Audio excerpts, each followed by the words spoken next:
अरे यार, किस्मत की भी अलग ही बकचोदी है। मुझे तो सेकंड हीरो बन के वही घिसा पिटा रोल निभाना था। उस लौंडे को पावर अप देने के लिए अपनी जान देनी थी, पर उस लड़की के खुद को कुर्बान करने से ठीक पहले मेरी किस्मत का ताला खुला और मुझे एक तगड़ा सिस्टम मिल गया। बस इस रुकावट वाले चक्रव्यूह को तोड़ना था और फिर अपने असली ड्रैगन अवतार से पूरे जंगल का इकलौता बॉस बन जाना था। पर भाई, लोचा ये हुआ कि मुझे इस शरीर की पुरानी यादें तो मिली ही नहीं, और इस वक्त दो बंदों ने अपने तगड़े मायाजाल में मुझे और मेरे छोटे भाई को जंगल के बीचों बीच पूरी तरह जाम कर रखा था। सोने चांदी सा चमकता चक्र चारों तरफ फैला था, हवा में गिरते पत्ते तक वहीं थम गए थे। मैंने अपनी पूंछ हिलाने की कोशिश की, पर यह भारी भरकम शरीर मानो जमीन से ही चिपका दिया गया हो। हमला करना तो दूर, मैं तो अपने भाई से बात तक नहीं कर पा रहा था। छोटा भाई गुस्से में लाल पीला हो रहा था। उसकी भारी आवाज सीधे मेरे दिमाग में गूंजी, बड़े भाई, भाभी को वो लोग घेर रहे हैं, हम बाहर नहीं निकले तो वो आज मारी जाएगी। मैंने दूर तबाही मचते जंगल को देखा, पर कुछ बोल नहीं पाया। बोलना नहीं चाहता था। ऐसा नहीं है भाई, मुझे आता ही नहीं था कि इस विशाल नाग के रूप में आवाज कैसे निकालूं। अभी कुछ देर पहले तक तो मैं एक नॉर्मल बंदा था।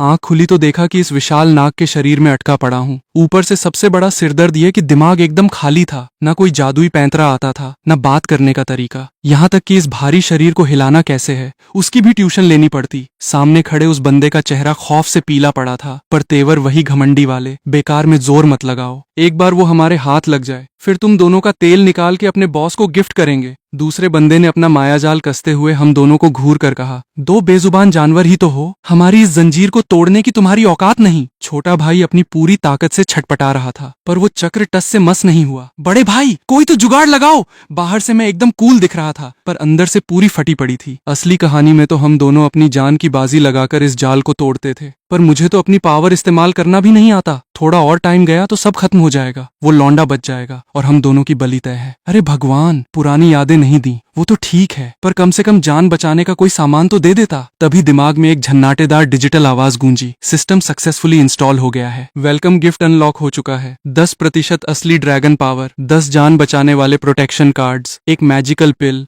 और 1000 गुना तेजी से ग्रो करने का पावर अप। भाई साहब, खुशी के मारे मेरा चेहरा खिल गया। आखिरकार भगवान ने मेरी सुन ली। सिस्टम की आवाज फिर आई, अगर तुम अपनी फैमिली बढ़ाओगे तो तुम्हें तगड़े रिवॉर्ड्स मिलेंगे। तुम्हारी आने वाली पीढ़ी 1000 गुना तेजी से ताकतवर बनेगी और उनकी पावर सीधे तुम्हारे खाते में जुड़ेगी। अबे भाई, ये तो सीधे भगवान बनने का शॉर्टकट मिल गया। जैसे ही वो ड्रैगन पावर मेरी रगों में दौड़ी, मेरा सोता हुआ खून खौल उठा। मेरी चमड़ी के नीचे से एक प्राचीन और खूंखार ताकत का ब्लास्ट हुआ। उस मायाजाल का चक्र चटकने लगा। कड़ाक, पहली दरार ठीक मेरे सामने पड़ी। सामने वाले बंदे का घमंड पल भर में हवा हो गया। अबे ओए, अपनी पूरी ताकत लगा। दूसरे बंदे के हाथ कांपने लगे, आंखों में पहली बार खौफ दिखा। इसकी ताकत, ये तो बदल रहा है। छोटा भाई मेरे सबसे करीब था। मेरी इस भयानक पावर के आगे उसका शरीर अपने आप झुक गया। वो हक्का बक्का होकर कांपती आवाज में बोला, बड़े भाई, आपकी ताकत से मेरी हवा क्यों टाइट हो रही है? मैंने कोई जवाब नहीं दिया, दे भी नहीं सकता था। ड्रैगन की पावर लगातार बढ़ रही थी और उस मायाजाल में दरारें गहरी होती जा रही थीं। दोनों दुश्मनों के मुंह से खून छलक पड़ा। लाल लाल धारें उस चमकते चक्र पर फैलने लगीं और वो टूटता हुआ जाल फिर से जुड़ने लगा। एक बंदे ने मुंह से खून पोंछा और गुर्राया, हमारा जाल तोड़ेगा? सपने देखना बंद कर। मैं अपनी पूरी ताकत झोंकने ही वाला था कि जंगल के बीच से एक भयानक गुलाबी रोशनी का बवंडर उठा। उस रोशनी में एक खूनी लाल चक्र बनने लगा, जिसके बीच में उस लड़की की धुंधली परछाई दिख रही थी। छोटा भाई चीख उठा, अरे नहीं, वो तो अपनी जान की बलि दे रही है। तभी दिमाग में सिस्टम की घंटी बजी, मिशन, उसकी बलि रोको और दुश्मनों को खदेड़ो। रिवॉर्ड, इस शरीर की पूरी मेमोरी, बॉडी पर 100% कंट्रोल, 10% और ड्रैगन पावर प्लस 50,000 साल की एक्स्ट्रा कल्टीवेशन। 50,000 साल की पावर? अभी ये शरीर लगभग 2 लाख साल पुराना है। ये रिवॉर्ड मिलते ही मैं सीधे टॉप लेवल मॉन्स्टर बन जाऊंगा। अब कोई रिस्क नहीं लेना था। मैंने ड्रैगन पावर का पूरा नलका खोल दिया। मेरे सीने से एक ऐसी दहाड़ निकली कि पूरा जंगल थर्रा गया। हजारों जंगली जानवर डर के मारे जमीन पर साष्टांग दंडवत हो गए। दूर खड़े दुश्मनों के मुंह से खून आ गया और वो पागलों की तरह भागने लगे। वो अटूट मायाजाल मेरी एक दहाड़ में कांच की तरह चकनाचूर हो गया। जाल टूट चुका था। एक दुश्मन लड़खड़ाते हुए पीछे हटा, आंखें फटी की फटी रह गईं। ये नामुमकिन है। दूसरे ने मेरी चमकती हुई कैचुली को देखते हुए चीखा, तू आखिर क्या बला है? मैंने अपनी भारी पूंछ का ऐसा झटका मारा कि उन्हें देखने का मौका तक नहीं मिला। दोनों सीधे उड़ते हुए गए, कई पुराने पेड़ों को तोड़ते हुए खून की उल्टी करके जमीन पर ढह गए। छोटा भाई अभी भी सदमे में था। मैंने सीधे उसके दिमाग में मैसेज भेजा, इन्हें संभाल, मैं उसे बचाने जा रहा हूँ। छोटा भाई झट से सिर झुकाकर बोला, जी बड़े भाई। बादलों को चीरता हुआ मैं उस गुलाबी रोशनी की तरफ हवा की रफ्तार से उड़ा। मेरे चलने से नीचे के पेड़ ताश के पत्तों की तरह झुक रहे थे। मेरी पावर ने पूरे मैदान को ढक लिया था। लड़की की जान देने का प्रोसेस रुक चुका था। वो अपने उस आधे मरे हुए साथी को पकड़े पूरी खून से लथपथ खड़ी थी। सामने दुश्मनों की पूरी फौज हथियारों से लैस खड़ी थी और सबका निशाना वही अकेली लड़की थी। उनका लीडर अपनी जलती हुई मुट्ठी भींचे बेहद एक्साइटेड दिख रहा था। अच्छा, तो ये लौंडा ही असली मास्टरमाइंड है। आज इन दोनों को घसीट कर ले जाऊंगा तो बॉस खुश होकर छप्पर फाड़ के इनाम देगी। उसने अभी एक ही कदम बढ़ाया था कि मेरी भयानक पावर उस पर बिजली बनकर गिरी। पलक झपकते ही उसके साथ खड़े कई गार्ड्स के शरीर का कचरा हो गया। दूसरा वाला भी एक सेकंड और नहीं झेल पाया और उन दोनों की आंखों के सामने सीधे खून के गुब्बारे की तरह फट गया। उस लड़की के चेहरे पर खून के छींटे पड़े। वो सुन्न होकर देखती रह गई। उसके होठों की रंगत ही उड़ गई। उसका भाई झटके से उसे अपने पीछे ढाल बनाकर खड़ा हो गया। अभी उसने अपना हथियार उठाया ही था कि मेरी पावर के दबाव से उसके दोनों घुटने जमीन में धंस गए। लड़की ने आसमान में देखा। उसकी आंखों में सिर्फ दहशत थी। बड़े भाई, मैं जमीन पर उतरा पर तुरंत कोई जवाब नहीं दिया। अपने दिल में मैंने सीधे सिस्टम को ऑर्डर दिया, ट्रांसफॉर्मर पिल यूज करो। मेरी उस विशाल बॉडी से नीली रोशनी का जबरदस्त ब्लास्ट हुआ।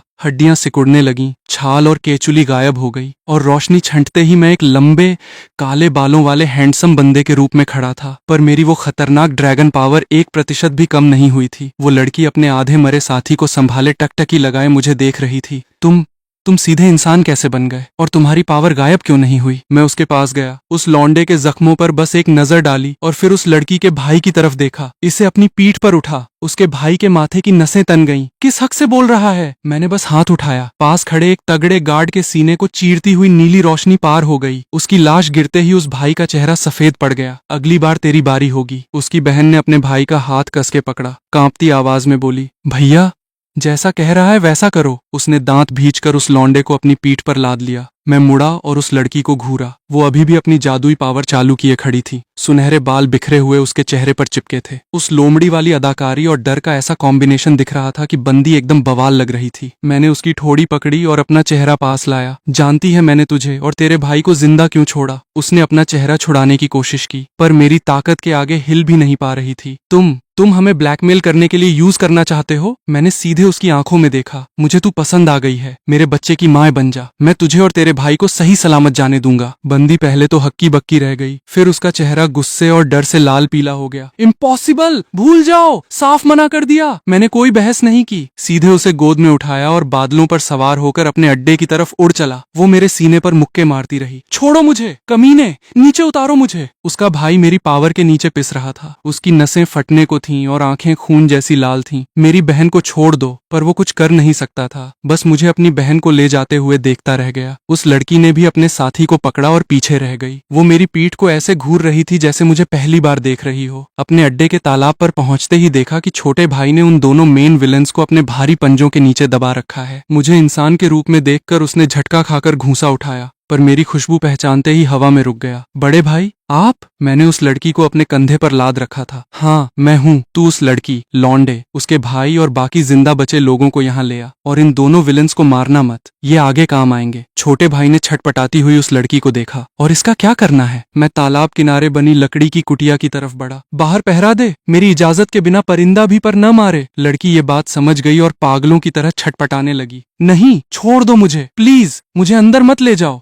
मैं रुका नहीं। ये कुटिया सालों पहले उस लड़की के रहने के लिए बनी थी। अंदर बेड, टेबल, सब सामान सेट था। जैसे ही दरवाजा बंद हुआ, अंदर सिर्फ उस लड़की की सिसकियों की आवाज रह गई। वो बेड के कोने में दुबक गई और चादर को कसके पकड़ लिया। मैंने मना किया था ना, तुम ऐसा नहीं कर सकते। मैंने उसकी ताकत भी ब्लॉक कर दी और अंदर की आवाज बाहर जाना भी बंद कर दिया। बाहर छोटा भाई सबको लेकर तालाब किनारे पहुंच चुका था। उस लड़की के भाई ने जैसे ही बंद दरवाजा देखा, वो पागलों की तरह आगे भागा, पर छोटे भाई ने उसे एक ही थप्पड़ में जमीन पर चटका दिया। मेरी बहन! उनका एक विलेन अपने जख्मों को संभालता हुआ जमीन पर उंगलियां गड़ा रहा था। हमारी मैडम को छोड़ दो, हिम्मत है तो हमसे लड़ो। दूसरा विलेन खौफ से कांपते हुए बस उस हिलती हुई कुटिया को देखता रह गया। वो लड़की भी अपने साथी के पास खड़ी थी। कई बार अंदर जाने की कोशिश की, पर मेरे भयानक दबाव ने उसे पीछे धकेल दिया। वो अपनी बनाई कुटिया को दरकते देख उंगलियां भींचती रहीं, पर अंदर घुसने की हिम्मत नहीं हुई। पूरे 6 घंटे बाद कुटिया में सन्नाटा छाया। मैं सिर्फ एक शर्ट पहनकर बाहर निकला। उस लड़की का भाई मुझे देखकर खखून के घूंट पीने लगा। उसकी आंखों में जहर भरा था। मैं तुझे जान से मार दूंगा। मैं उसके सामने जाकर खड़ा हो गया और ऊपर से घूरते हुए बोला, तू जिंदा इसलिए है क्योंकि तू उसका भाई है। जब वो मेरे बच्चे की माँ बनेगी तो तुझे ही उसका ध्यान रखना पड़ेगा। उसने गिड़गिड़ाते हुए सिर उठाया। वो तुझे कभी स्वीकार नहीं करेगी। मैंने उससे मगजमारी नहीं की, सीधे उन दोनों विलेन्स की तरफ मुड़ा। जिंदा रहना चाहते हो? एक विलेन के मुंह से खून बह रहा था, फिर भी तेवर दिखा रहा था। तूने हमारी मैडम को उठाया है। हमारी बॉस तुझे दुनिया के किसी कोने में चैन से रहने नहीं देगी। तुझे मिट्टी में मिला देंगे। मैंने एक जोरदार थप्पड़ मारा। वो सीधे जमीन पर जा गिरा। यह पहली और आखिरी वार्निंग है। दोबारा चोंच खोली तो हड्डियां तोड़ के हाथ में दे दूंगा। दूसरे विलन ने अपने साथी को रोका और अपनी खूंखार आंखें उठाई। तो क्या हमसे मजदूरी करवाएगा? मैंने 2 उंगलियां उठाई। नीली ड्रैगन पावर की 2 छड़ें सीधे उनकी भौहों के बीच जा घुसी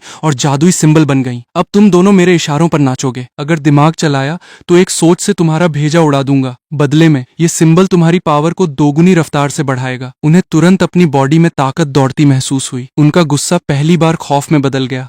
तूने हमें अपना गुलाम बना लिया? मैंने हाथ पीछे कर लिए। मुझे बस काम से मतलब है। वो दोनों चोटिल होने के बावजूद उस पावर के इशारे पर जंगल की तरफ लकड़ी काटने चल दिए। छोटा भाई उन्हें जाते देख भौंचक्का था, पर उसने मुझसे कोई सवाल नहीं पूछा। तभी वो लड़की कुटिया से बाहर निकली। उसके हाथ में जो पानी का कटोरा था वो पूरा लाल हो चुका था। वो मेरे पास आकर गंभीर आवाज में बोली, वो अंदर बहुत बुरी हालत में है, रोए जा रही है और तुझे मार डालने की कस्में खा रही है। मैं उसे नजरअंदाज करके अंदर चला गया। वो लड़की बेड के कोने में बैठी थर थर कांप रही थी। मेरे कदमों की आवाज सुनते ही उसने सिर उठाया। आंखों में सिर्फ दहशत थी। पास मत आना, मुझे मार डालो। मैंने उसे छुआ तक नहीं, बस अपनी उंगली काटकर अपनी ड्रैगन ब्लड की एक बूंद टपकाई। इसे पी ले, सारे जख्म भर जाएंगे। उसने चेहरा फेर लिया। मुझे तेरा कुछ नहीं चाहिए। मैंने उसकी ठोड़ी पकड़कर जबरदस्ती वो बूंद उसके मुंह में डाल दी। जैसे ही वो खून अंदर गया, ड्रैगन की ताकत उसकी रगों में दौड़ गई। उसके जख्म पलक झपकते ही गायब होने लगे, पर तभी उसकी लोमड़ी वाली जादुई पावर आउट ऑफ कंट्रोल हो गई और उसके पीछे से बाहर निकल आई। वो दर्द से दोहरी हो गई। मेरी पावर को क्या हो रहा है? उसकी एक पूंछ से 2 बनी, 2 से 4, और देखते ही देखते 9 बर्फ जैसी सफेद पूंछें पूरे बेड पर फैल गईं। उसकी लोमड़ी वाली पावर का फाइनल लेवल अनलॉक हो चुका था और उसकी ताकत आसमान छूने लगी। पावर तेजी से बढ़ने लगी। 63 लेवल, 65 लेवल, 69 लेवल और आखिरकार 70 लेवल पर जाकर रुकी। उसने अपने कांपते हाथों को देखा। सांस लेना तक भूल गई। 9 पूंछ वाली लोमड़ी, मेरी पावर पूरी तरह अपग्रेड हो गई। उसने ऊपर देखा। आंखों में खौफ, नफरत और हैरानी का कॉम्बिनेशन था। तुमने मुझे फिर से क्यों बचाया? मैंने अपना कांपता हाथ पीछे किया। तुम मेरे बच्चे की मां बनने वाली हो। तुम्हें ऐसे मरने नहीं दूंगा। उसने मेरी बात का कोई जवाब नहीं दिया, ना ही थैंक यू बोला। बस चादर कसकर लपेटे चुपचाप बैठी रही। मैं मुड़ा और उस लड़की को उसकी देखभाल के लिए अंदर भेज दिया। रात बीतते ही इस शरीर की बरसों पुरानी यादें मेरे दिमाग में झटके से भर गईं। मैंने देखा कैसे ये बड़ा नाग पैदा हुआ था, कैसे उसने छोटे भाई के साथ इस जंगल में राज किया। वो सारे दांव पेच, बात करने का तरीका और फाइटिंग स्किल्स सीधे मेरे दिमाग में फीड हो गए। अब इस बॉडी पर मेरा 100% कंट्रोल था। साथ ही 50,000 साल की एक्स्ट्रा पावर भी अनलॉक हो गई। तालाब का पानी उबलने लगा। आसमान में काले बादलों का डेरा जमा और बिजली कड़कने लगी। पूरा जंगल मेरी इस 2 लाख साल पुरानी पावर के ब्लास्ट से कांप उठा। छोटे भाई ने फौरन उस लड़की और लौंडे को पीछे खींचा। वो दोनों विलेन्स भी अपना काम छोड़ उस लड़की के भाई को घसीटते हुए दूर भागे। उनमें से एक ने मुड़कर कुटिया की तरफ देखा। बंदी अभी भी अंदर ही थी, पर तूफान सीधा मुझे टारगेट कर रहा था। किसी के पास आने की औकात नहीं थी। वो खिड़की के पास अकेली बैठी थी। बिजली की कड़क से उसका पीला चेहरा चमक उठा। उसने घने बादलों को देखा। आंखों में जीने की कोई चाहत नहीं थी। शायद यहीं मर जाऊं तो अपने भाई और बॉस का सामना न करना पड़े। मैं तालाब के पानी से ऊपर उठा और सीधे बादलों के नीचे हवा में छा गया। 2 लाख साल का मुकाम! अगर आज ये तूफान झेल गया तो मैं इस कहानी का वो आम मॉन्स्टर नहीं रहूंगा जिसे कोई भी ऐरा गहरा मार के चला जाए। तभी एक बरगद के पेड़ जितनी मोटी बिजली सीधे मेरे ऊपर आ गिरी। दूर खड़े विलेन की आंखें फटी की फटी रह गईं। इतना खतरनाक झटका! मैं तो 3 सेकंड भी न टिक पाता। बिजली छंटी, पर मैं हवा में वैसा ही जमा रहा। एक खरोंच तक नहीं आई थी। दूसरे विलेन का गला सूख गया। इसकी बॉडी कितनी ज्यादा मजबूत है यार। मैंने आसमान की तरफ देखा। बस इतना ही था? चल अब हवा आने दे। विलेन ने खिसियाकर ठहाका मारा। कुदरत को चुनौती दे रहा है। अब अगली बिजली तेरा कचरा बना देगी। उसकी बात पूरी भी नहीं हुई थी कि मेरे हाथ में मौजूद सेफ एस्केप कार्ड चमक कर गायब हो गया और वो सारा खौफनाक तूफान पलक झपकते ही हवा में उड़ गया। दोनों विलेन्स एक दूसरे का मुंह ताकने लगे। फिर एक ने जबरदस्ती मुस्कुराते हुए कहा, 2 लाख साल पुराना बॉस है भाई, इसका हिसाब किताब अलग ही चलता है। उस बंदी ने खिड़की से धूप को मेरे ऊपर पड़ते देखा। तब जाकर उसकी उंगलियों की पकड़ ढीली हुई। मैं जमीन पर उतरा तो छोटा भाई दौड़ता हुआ आया। बड़े भाई, आपने सच में उस तूफान की वाट लगा दी? मैंने अपने अंदर दौड़ती अनफोल्ड पावर को फील किया। आज के बाद ये जंगल कोई पिकनिक स्पॉट नहीं है कि कोई भी मुंह उठाकर शिकार करने चला आए। छोटा भाई एकदम से खुश नहीं हुआ। उसने धीरे से कहा, पर इंसानों में 99 लेवल के खतरनाक सूरमा बैठे हैं। सिर्फ हमारे दम पर पूरे इलाके को रोकना मुश्किल है। मैंने किनारे खड़े उन खौफजदा इंसानों को देखा। इसलिए धीरे धीरे गेम खेलेंगे। लेंगे। पहले इस पूरे जंगल को अपने अंडर करेंगे, फिर आगे का देखेंगे। मैं कुटिया में वापस गया। वो बंदी अभी भी बेड के कोने में दुबक कर बैठी थी। उसके जख्म भर चुके थे, उसकी नई पावर भी सेट हो चुकी थी, पर कल रात का खौफ अभी भी चेहरे पर साफ था। रात को तालाब के आसपास सन्नाटा था। वो दोनों विलेन्स दूर अपना झोंपड़ा बना रहे थे और उसका भाई मेरे सिंबल के डर से वहीं जमीन पर बैठा कुटिया को घूरे जा रहा था। वो बंदी उस लड़की के दिए कपड़े पहनकर बाहर निकली। वो आराम से चल पा रही थी और अपनी 9 पूंछें भी छुपा ली थीं।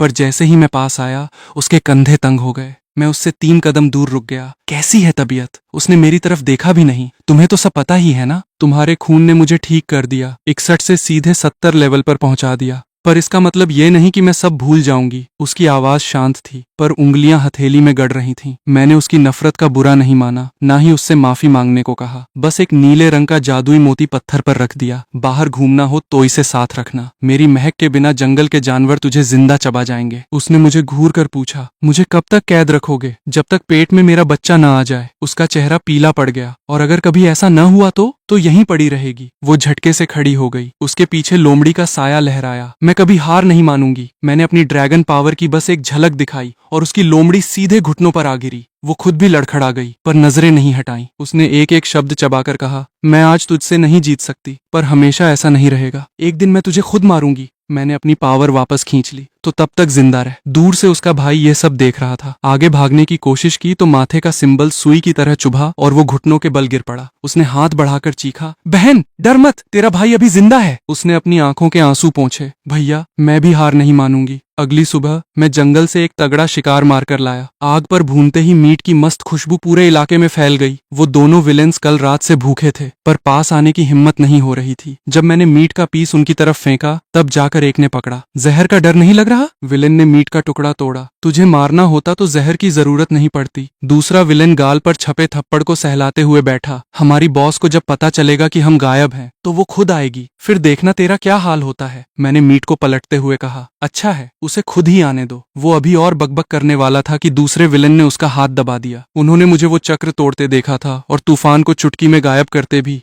अब और उंगली करने का मतलब था सीधे ऊपर का टिकट। जब वो बंदी बाहर आई तो उसका भाई तुरंत खड़ा हो गया। दोनों कुछ दूरी पर खड़े होकर एक दूसरे को देखने लगे। मैंने उसे रोकने की कोशिश नहीं की। वो भागकर अपनी बहन के पास पहुंचा। बहन, उसने तुझे कोई नुकसान तो नहीं पहुंचाया? उसने मेरी तरफ एक नजर देखा और धीरे से बोली, नहीं भैया, मैं ठीक हूँ। मेरे सारे जख्म भर गए हैं और मेरी पावर भी अपग्रेड होकर लेवल 70 हो गई है। उसका भाई 70 लेवल की पावर महसूस करके हक्का बक्का रह गया। ये कैसे हो सकता है? यहाँ आने से पहले तो तू तो सिर्फ 61 लेवल पर थी। उसने अपनी हथेली खोली। गुलाबी पावर से 9 छोटी छोटी पूंछें निकल आईं, जो उसकी असली ताकत थीं। उसका भाई यह सब देखकर और चिढ़ गया। उसे अपनी बहन को उठा ले जाने का गुस्सा तो था, पर वो इस बात से मुकर नहीं सकता था कि इस अपग्रेड से उसकी बहन को वो पावर मिली थी जिसके लिए लोग तरसते हैं। उस विलन ने भी इस पावर का लेवल देख लिया था। उसकी सांसें तेज हो गईं। मैडम, जब हम वापस चलेंगे तो बॉस आपके लिए सबसे बेस्ट पावर का इंतजाम करेंगी। उसने कोई जवाब नहीं दिया। इस वक्त तो वो जंगल से बाहर भी नहीं निकल सकती थी। वापस जाना बस एक अधूरा सपना था। मैंने उसकी तरफ मीट का टुकड़ा बढ़ाया। पहले खाना खा लेफ्टिनेंट। उसने थोड़ी हिचकिचाहट के बाद मीट पकड़ लिया। वो मुझे एक्सेप्ट नहीं कर रही थी, बस खुद को भूखा नहीं मारना चाहती थी। उसका भाई पास ही बैठा था। दोनों ने एक दूसरे का हाथ कस के पकड़ रखा था,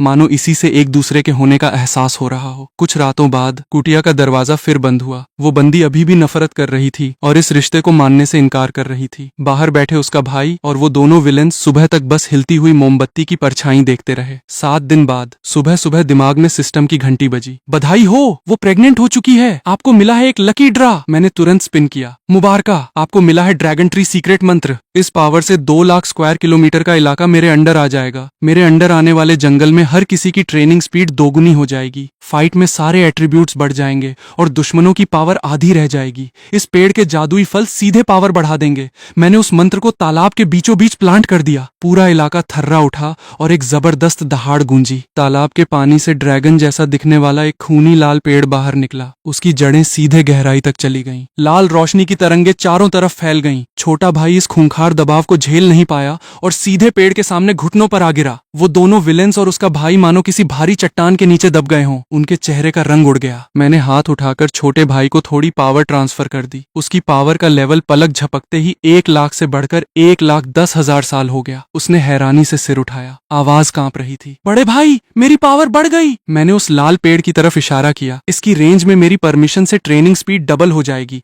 और फाइट में भी हेल्प मिलेगी। पर जो मेरे खिलाफ जाएगा उसकी पावर एकदम आधी हो जाएगी। विलेन ने घिसटते हुए सिर उठाया। बॉस प्लीज ये प्रेशर हटा लो, हम मरे जा रहे हैं। मैंने उन तीनों पर से दबाव हटा दिया और आधे घंटे के लिए पावर अप दे दिया। उसका भाई तुरंत जमीन पर पालथी मारकर बैठ गया। देखते ही देखते उसकी पावर 62 से 63 लेवल हो गई। दोनों विलेन्स जो बरसों से 95 लेवल पर अटके हुए थे, उनकी पावर भी हिलने लगी। दोनों की नजरें उस पेड़ को देखकर बदल गईं। एक विलेन तो खुद को रोक नहीं पाया। बॉस ये पावर अप हमेशा के लिए कैसे मिल सकता है? मैंने पेड़ के नीचे खड़े होकर हाथ पीछे किए, मेरी गुलामी कबूल करके। तीनों सन्न रह गए। अपनी बॉस के प्रति वफादारी और आंखों के सामने दिखता पावर अप, दोनों के बीच उनका दिमाग घूम गया। मैंने उन पर तुरंत फैसला लेने का दबाव नहीं बनाया, सीधे छोटे भाई की तरफ मुड़ा। जा जंगल के उन सारे जानवरों को जमा कर जिनकी उम्र 50,000 साल से ऊपर है, जो न आए उसकी लिस्ट बनाना। छोटे भाई ने जोर से सिर हिलाया और जंगल की तरफ दौड़ लगा दी। जब वो बंदी सोकर उठी तो उसे भी अपनी बॉडी में बदलाव महसूस हुआ। वो बेड पर बैठी अपने पेट पर हाथ रखे काफी देर तक गुमसुम रही। मैं दरवाजे पर आकर खड़ा हुआ। सिस्टम ने कंफर्म कर दिया है, तू प्रेग्नेंट है। उसकी उंगलियां कांप उठी और आंखों से आंसू छलक पड़े। न कोई खुशी न कोई एक्सेप्टेंस। उसने बस अपने होंठ भींचे। ये बच्चा तुझे चाहिए था, मुझे नहीं।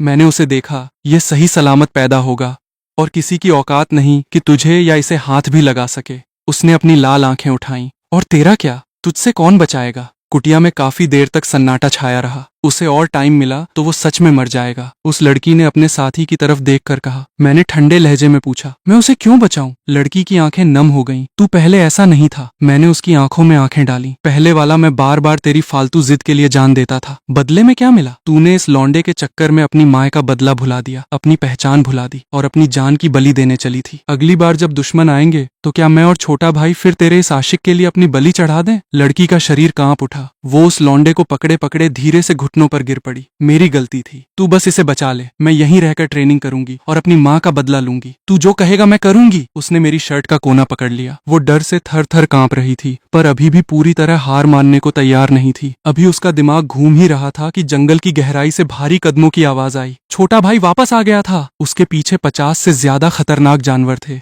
जिनकी विशाल बॉडी से पूरा तालाब का किनारा भर गया था।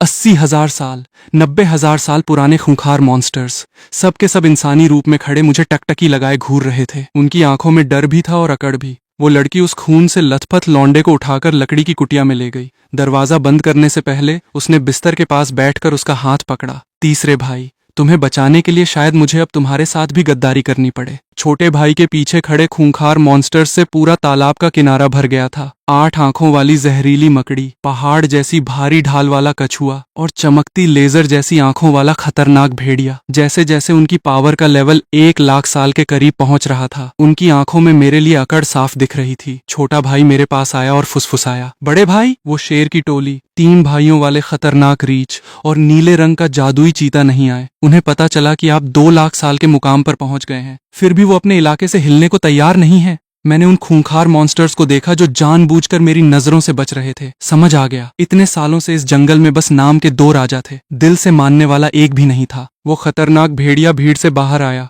उसके नुकीले पंजों ने जमीन पर गहरे खरोंच बना दिए। नाग राजा, पहले भी तेरी इतनी औकात नहीं थी कि पूरे जंगल पर हुक्म चला सके। 2 लाख साल का होने का मतलब ये नहीं कि हम सब अपनी गर्दन तेरे आगे काट के रख दें। छोटा भाई भड़क गया, दोनों हाथों से जमीन फाड़ते हुए चीखा, तेरी हिम्मत कैसे हुई मेरे बड़े भाई से ऐसे बात करने की? भेड़िया जरा भी नहीं डिगा। उसकी पीठ के बाल हवा में तैरने लगे। हम जानवरों का भी अपना इलाका होता है, सिर्फ खून के रुतबे से तू हमें अपना गुलाम नहीं बना सकता। मैंने हाथ उठाकर छोटे भाई को रोक दिया। इसकी बात में दम है। भीड़ में खलबली मच गई। उस भेड़िए ने भी नहीं सोचा था कि मैं उसकी बात मान लूंगा। मैंने उसकी आंखों में आंखें डाली। तो सुनो, आज मैं सिर्फ पावर का रौब झाड़ने नहीं आया हूँ, तुम्हें एक साफ रास्ता दिखाने आया हूँ। मेरे साथ आओ। एक मकड़ी आगे बढ़ी। मालिक, हम तो हमेशा से आपकी बात मानने को तैयार हैं। मैंने अपने हाथ से एक नीली ड्रैगन की मुहर निकाली और उसकी तरफ बढ़ा दी। तो इसे निगल ले। मकड़ी की 8 टांगें वहीं जम गईं। जो अभी चापलूसी कर रहे थे, उनके मुंह पर भी ताले लग गए। मुंह से राजा मानना अलग बात थी, पर अपनी जान की चाबी मेरे हाथ में देना किसी को मंजूर नहीं था। मैंने वो मुहर वापस नहीं ली। आज के बाद इस जंगल में सिर्फ एक हुक्म चलेगा, जब इंसान यहाँ शिकार करने आएंगे तो तुम सब अपने बिलों में छुपकर तमाशा नहीं देखोगे। मुझे साथ मिलकर लड़ने वाले शेर चाहिए, दुम दबाकर भागने वाले गीदड़ नहीं। भेड़िए ने उस मुहर को घूर कर पूछा, इसे निगलने के बाद क्या हम अपनी मर्जी से जी पाएंगे? मैंने सीधे कहा, तेरी यादें, तेरा दिमाग, तेरा स्वाभिमान सब वैसा ही रहेगा, पर यह मुहर तुझे मेरा वफादार बना देगी। तू कभी गद्दारी नहीं कर पाएगा। तेरे दिल में मेरे लिए सिर्फ और सिर्फ वफादारी होगी। यह सुनते ही पूरे जंगल में सन्नाटा छा गया। सब समझ गए, ये कोई नाम का राजा चुनना नहीं था, ये अपनी आजादी हमेशा के लिए मेरे नाम करना था। मेरी नजर सब पर घूमी। फैसला तुम्हारे हाथ में है। मेरे साथ आओगे तो पावर्स और जादुई फल मिलेंगे। तूफान से बचाऊंगा। जो खिलाफ है वो अभी सामने आ जाए। कोई आगे नहीं बढ़ा। मैंने अपनी 2 लाख साल की पावर का पूरा प्रेशर छोड़ दिया। पूरा किनारा जमीन से चिपक गया। 50,000 साल पुराने जानवर तो अपना सिर भी नहीं उठा पा रहे थे। 90,000 साल वाले भी कांप रहे थे। सबसे पहले वो भारी कछुआ जमीन पर झुक गया। मालिक, मैं आपकी गुलामी स्वीकार करता हूँ। उसने मुहर निगल ली। उसे देखकर बाकी जानवरों ने भी एक एक करके हार मान ली। बस 1 लाख साल के करीब वाले कुछ खूंखार मॉन्स्टर्स अभी भी दांत भींच कर खड़े थे। भेड़िया उस दबाव के नीचे भी घूरता रहा, पूरे जंगल को एक करके। क्या तू पूरे इंसानी साम्राज्य से जंग लड़ने चला है? मैं इस जंगल को इंसानों का शमशान बनाऊंगा। भेड़िए ने अपने नुकीले दांत दिखाए। सिर्फ तू और तेरा भाई, तुम दोनों मिलकर उस इंसानी फौज, उनके बड़े बड़े राजाओं और खूंखार कमांडरों को रोक लोगे? मैंने लाल पेड़ से एक चमकता हुआ जादुई फल तोड़ा और उस कछुए के आगे फेंक दिया। आज नहीं रोक सकते तो कल रोकेंगे। कछुए ने जैसे ही वो फल निगला, उसकी बॉडी से खतरनाक पावर का बवंडर उठा। आसमान में फिर से काले बादल छा गए। 1 लाख साल का खतरनाक तूफान आ पहुंचा था। भेड़िए की हंसी गायब हो गई। एक फल से 90,000 साल का जानवर सीधे 1 लाख साल की पावर पार कर गया। पहली बिजली ने कछुए की पीठ की ढाल को फाड़ दिया। वो दर्द से चीख उठा। मैंने तुरंत लाल पेड़ की फाइटिंग पावर ऑन कर दी। लाल रोशनी उसकी बॉडी में समा गई और उसकी ढाल की दरारें वहीं रुक गईं। एक के बाद एक भयानक बिजलियां गिरीं, पर कछुआ टस से मस नहीं हुआ। आधे घंटे में बादल छंट गए। वो कछुआ एक खतरनाक हरे रंग के ऑरा के साथ खड़ा था। 1 लाख साल की पावर से पूरा किनारा कांप रहा था। वो मेरे आगे झुक गया। मालिक, आपके बिना मैं आज जिंदा नहीं बचता। मैंने उसे नया नाम दिया, अमर ढाल कछुआ, और उसे जंगल का तीसरा बॉस बना दिया। अब तो बाकी जानवरों के भी पसीने छूट गए। वो भेड़िया सबसे पहले घुटनों पर आया। अगर आप मुझे भी इस तूफान से बचा सकते हैं तो मेरी पूरी फौज आपकी गुलाम है। बाकी खूंखार मॉन्स्टर्स भी एक एक करके झुक गए। मैंने छोटे भाई और कछुए को बाकी जानवरों को संभालने का काम सौंपा और खुद उन अड़ियल मॉन्स्टर्स की खबर लेने की तैयारी करने लगा जो नहीं आए थे। तभी उस जहरीली मकड़ी की 8 टांगें जमीन से चिपक गईं।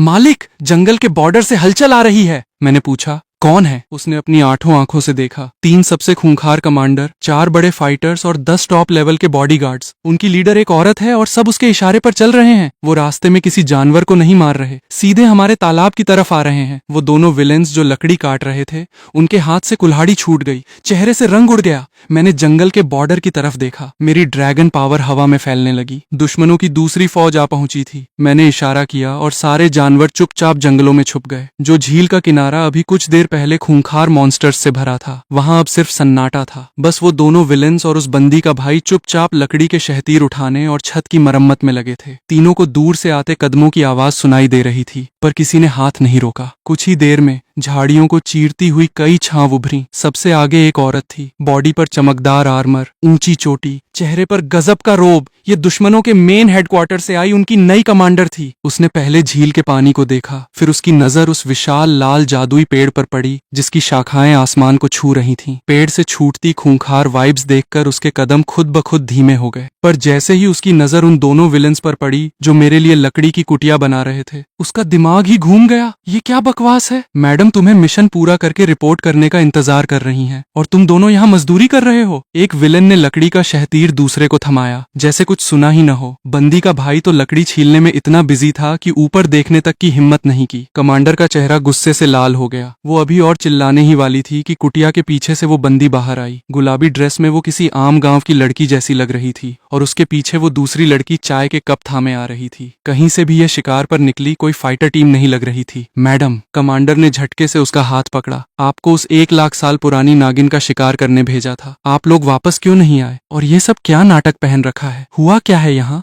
बंदी ने मुझे देखा, फिर कमांडर का हाथ थामकर धीरे से बोली, यहाँ जो हुआ वो 2 मिनट में समझ नहीं आएगा। आप अंदर चलिए, मैं आपको एक इंसान से मिलाती हूँ। किससे? मेरे पति से। कमांडर वहीं जम गई। उसके पीछे खड़े दोनों फाइटर्स के चेहरे का रंग उड़ गया। बंदी ने कोई एक्सप्लेनेशन नहीं दी, सीधे हाथ पकड़कर उसे कुटिया में ले आई। दरवाजा खुला तो मैं पहले से ही टेबल के पास बैठा था। सामने 3 कप चाय से भाप निकल रही थी। कमांडर ने कभी मुझे तो कभी उस बंदी को देखा, समझ ही नहीं पा रही थी कि चल क्या रहा है। बंदी मेरे बगल में आकर खड़ी हो गई। आवाज भले ही धीमी थी पर साफ थी। ये मेरे पति हैं और यही 2 लाख साल पुराना वो ड्रैगन नाग भी हैं। कमांडर के हाथ से चाय का कप छूटते छूटते बचा। 2 लाख साल पुराना मॉन्स्टर, तू पागल हो गई है? एक जानवर को अपना पति बता रही है? वो झटके से बंदी का हाथ पकड़कर बाहर खींचने लगी। मैंने बस टेबल पर अपनी उंगली टिका दी और मेरी 2 लाख साल की खूंखार पावर का प्रेशर पूरे कमरे में भर गया। खिड़कियां कांपने लगीं, चाय का पानी छलक पड़ा। कमांडर की जादुई ताकत वहीं दब गई और उसके पैर मानो जमीन में जम गए। एक कदम आगे बढ़ाना मुश्किल हो गया। तेरे बंदे मेरे इलाके में कदम रख चुके हैं। मैंने उसकी आंखों में देखकर कहा, तुझे क्या लगता है अपनी मर्जी से आ सकती है और अपनी मर्जी से जा सकती है? कमांडर ने दांत भींचे। उसके पीछे उसकी जादुई चिड़िया का साया बनने ही वाला था कि बाहर से जानवरों की भयानक दहाड़ गूंजी। जंगल में छुपे सारे मॉन्स्टर्स बाहर निकल आए। छोटा भाई, अमर ढाल, कछुआ और वो खूंखार भेड़िया, तीनों ने 3 तरफ से रास्ता ब्लॉक कर दिया और लाल पेड़ की जड़ों ने जमीन से निकलकर आखिरी रास्ता भी बंद कर दिया।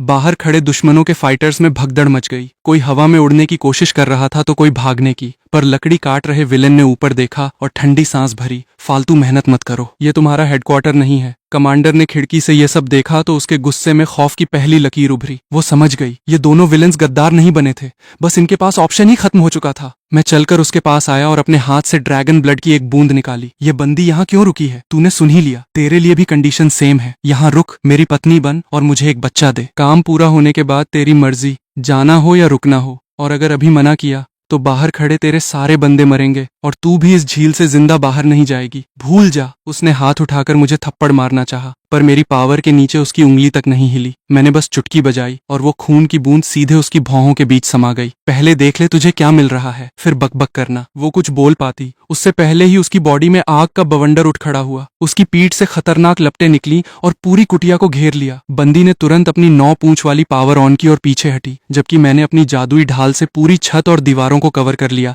ताकि आग बाहर न फैले। कमांडर दर्द से चीख उठी। उसकी पुरानी चिड़िया वाली पावर उस आग में झुलसने लगी। उसके पंख जले, झड़े और फिर उस भयंकर आग के बीच से नए चमकदार सुनहरे पंख निकलने लगे। सांप जैसी गर्दन, ड्रैगन की लकीरें और आग से धधकते पंख। और अगले ही पल उसकी चीख एक अमर फीनिक्स पक्षी की दहाड़ में बदल गई। बूम! एक खूनी लाल सुनहरी आग का खंभा छत को चीरता हुआ आसमान में गया और झील के ऊपर एक विशाल फीनिक्स बन गया। उसकी पावर के दबाव से पूरे जंगल के जानवर झुक गए। यहाँ तक कि 1 लाख साल की पावर पार कर चुके छोटे भाई और कछुए की बॉडी भी भारी हो गई। बाहर खड़े दुश्मनों का तो खून जम गया। उन्हें अब समझ आया कि अंदर कोई आम बात नहीं हो रही थी। उसकी पावर सीधे 94 लेवल से उछलकर 95 लेवल के टॉप पर पहुंच गई। आग छंटी तो वो जले हुए निशानों के बीच खड़ी थी।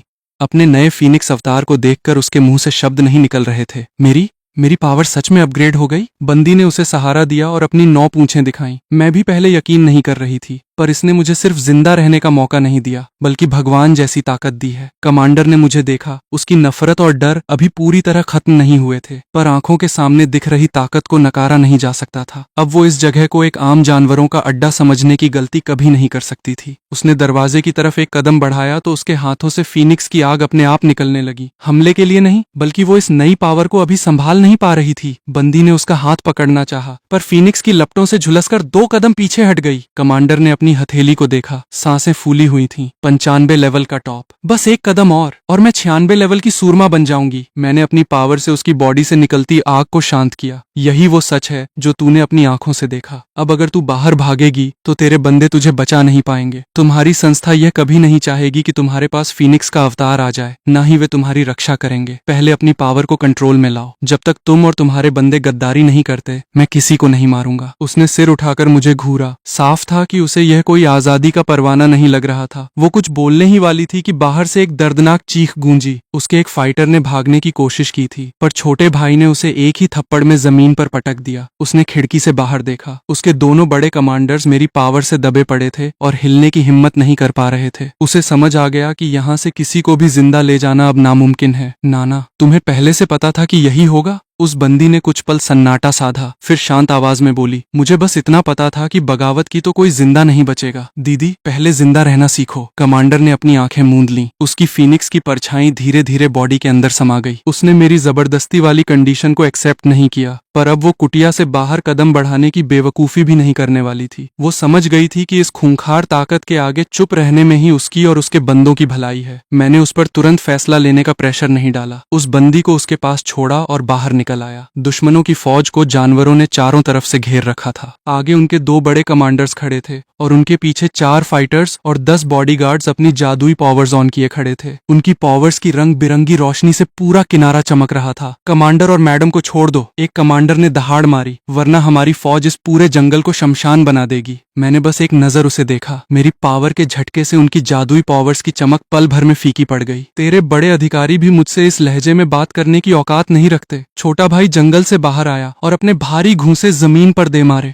दूसरी तरफ अमर ढाल कछुआ खड़ा था, जिसकी पीठ पर नई पावर्स की लकीरें चमक रही थीं। उनके पीछे हजारों खतरनाक मॉन्स्टर्स की दहाड़ें गूंज रही थीं। अब जाकर उन फाइटर्स को समझ आया कि उनका सामना किसी एक अकेले नाग से नहीं, बल्कि जानवरों की एक पूरी खतरनाक फौज से है। वो कमांडर फिर भी अकड़ दिखाने लगा। अगर हम यहाँ मरे तो हमारी बॉस तुम्हें छोड़ेगी नहीं, तो आने दो उसे। मैंने हाथ उठाया। एक नीली रोशनी ने उसकी सेफ्टी ढाल को चीर दिया और उसे सीधे दूर पहाड़ की चट्टान में दे मारा। पत्थरों का ढेर गिरा और वो कमांडर वहीं ढह गया। खड़े होने की हिम्मत तक नहीं बची। बाकी सबका दम निकल गया। कई बॉडीगार्ड्स ने तो डर के मारे अपनी पावर्स ही बंद कर दी। मैंने अपनी हथेली खोली। नीली पावर में 1 दर्जन मुहरें तैर रही थीं। इस मुहर को निगलो तो जिंदा रहोगे, मना किया तो सीधे ऊपर का टिकट। ये तुम्हें गद्दारी करने से रोकेगी। बॉडीगार्ड्स ने 1 सेकंड भी नहीं लगाया और मुहरें निगल ली। मैं हर एक की सांसों को फील कर पा रहा था। अगर किसी ने गद्दारी का सोचा तो एक सोच से उसका भेजा उड़ा सकता था, पर जैसे ही लाल पेड़ की पावर का असर शुरू हुआ, सबकी ट्रेनिंग स्पीड डबल हो गई। डर की जगह सब हैरान रह गए। कई फाइटर्स ने अपनी पावर चेक की। जो नसें पहले ब्लॉक थीं, वो अब दोगुनी रफ्तार से दौड़ रही थीं। उस कमांडर ने यकीन न करते हुए अपनी पावर को दौड़ाया, फिर पास खड़े विलेन को देखा। तुम लोग इतने दिनों से यहाँ यही सब कर रहे थे? विलेन ने उसके हाथ में हथौड़ा थमा दिया। शुरुआत में तो जान बचाने के लिए रुके थे, पर बाद में समझ आया कि यहाँ की ट्रेनिंग हमारे हेडक्वार्टर से 1000 गुना बेहतर है। ये मुहर गद्दारों को मारती है, सीधे बंदों को नहीं। जब तक बेवकूफी नहीं करोगे, पावर बढ़ती रहेगी। दूसरे विलेन ने भी कड़वा सच सुनाया। इसे कोई आम जेल मत समझो और मालिक को सिर्फ मार काट करने वाला जानवर समझने की गलती मत करना। नियम मानोगे तो अपनी जगह से ज्यादा ऐश में रहोगे। इतना बोलकर वो दोनों फिर से लकड़ी काटने में लग गए। नए आए फाइटर्स ने एक दूसरे को देखा, अपनी अकड़ जेब में रखी और चुपचाप घर बनाने के काम में जुट गए। मैंने किनारे पर बन रही कुटियाओं की तरफ इशारा किया। काम पर लग जाओ, यहाँ रहने वालों की गिनती बढ़ने वाली है। नए बने गुलाम कमांडर का मुंह खुला का खुला रह गया। पुराने विलेन ने उसके कंधे पर भारी शहतीर रखा और हंसते हुए बोला, अबे खड़े खड़े मुंह क्या ताक रहा है? यहाँ अफसरों को भी मजदूरी करनी पड़ती है। कुछ ही देर में वहाँ लकड़ी काटने और पत्थर ढोने का काम शुरू हो गया। जो दुश्मनों की फौज कुछ देर पहले जान लेने आई थी, वो अब मजदूर बनी पड़ी थी। टूटी छत के नीचे खड़ी कमांडर यह सब देख रही थी। उसके पीछे फीनिक्स का साया अभी भी मंडरा रहा था। उसने कोई बगावत नहीं की। दुश्मनों की यह पूरी टुकड़ी अब हमेशा के लिए इसी तालाब की गुलाम बन चुकी थी। अगली सुबह किनारे पर घर बनाने का काम चल रहा था, जबकि मैं छोटे भाई, कछुए और भेड़िए को लेकर जंगल की गहराई में निकल चुका था। जो जानवर कल मान गए थे, वे अपने इलाकों में लौट चुके थे और उन्हें पावर अप मिलना शुरू हो गया था। पर जंगल में अभी भी कुछ अड़ियल मॉन्स्टर्स बाकी थे, जिनमें सबसे खतरनाक थे 3 पंखों वाले बीटल भाई। सालों पहले इन तीनों भाइयों ने अपनी फौज के साथ इस तालाब पर कब्जा करने की कोशिश की थी। तब मैंने और छोटे भाई ने मिलकर इन्हें खदेड़ दिया था। अब तीनों 1 लाख साल की पावर के करीब पहुंच चुके थे। अगर इन्होंने अपनी फौज के साथ एक साथ पावर अप कर लिया तो यह जंगल के लिए सिरदर्द बन जाते। इसलिए इस बार मैंने किसी चमचे को नहीं भेजा, सीधे खुद उनके अड्डे पर पहुंच गया। छोटे भाई ने एक ही घूंसे में उनके अड्डे की मिट्टी उड़ा दी। अंदर से हजारों बीटल्स बदहवास होकर बाहर निकले और उनके पीछे वो तीनों विशाल बीटल भाई भी बाहर आ गए। उनकी बॉडी से अनपची पावर निकल रही थी। साफ था कि वे अपने ही साथियों को खाकर अपनी पावर बढ़ाने में लगे थे, जिसे हमने बीच में ही रोक दिया था। सबसे बड़े बीटल भाई ने जैसे ही छोटे भाई और कछुए को देखा, वो दहाड़ने ही वाला था कि उसकी नजर मुझ पर पड़ी। 2 लाख साल की खूंखार पावर का दबाव उन पर छा गया। तीनों भाइयों के कदम वहीं थम गए। कल तुम्हें तालाब पर बुलाया था, तुम नहीं आए। मैंने ठंडे लहजे में कहा, आज मैं खुद आया हूँ।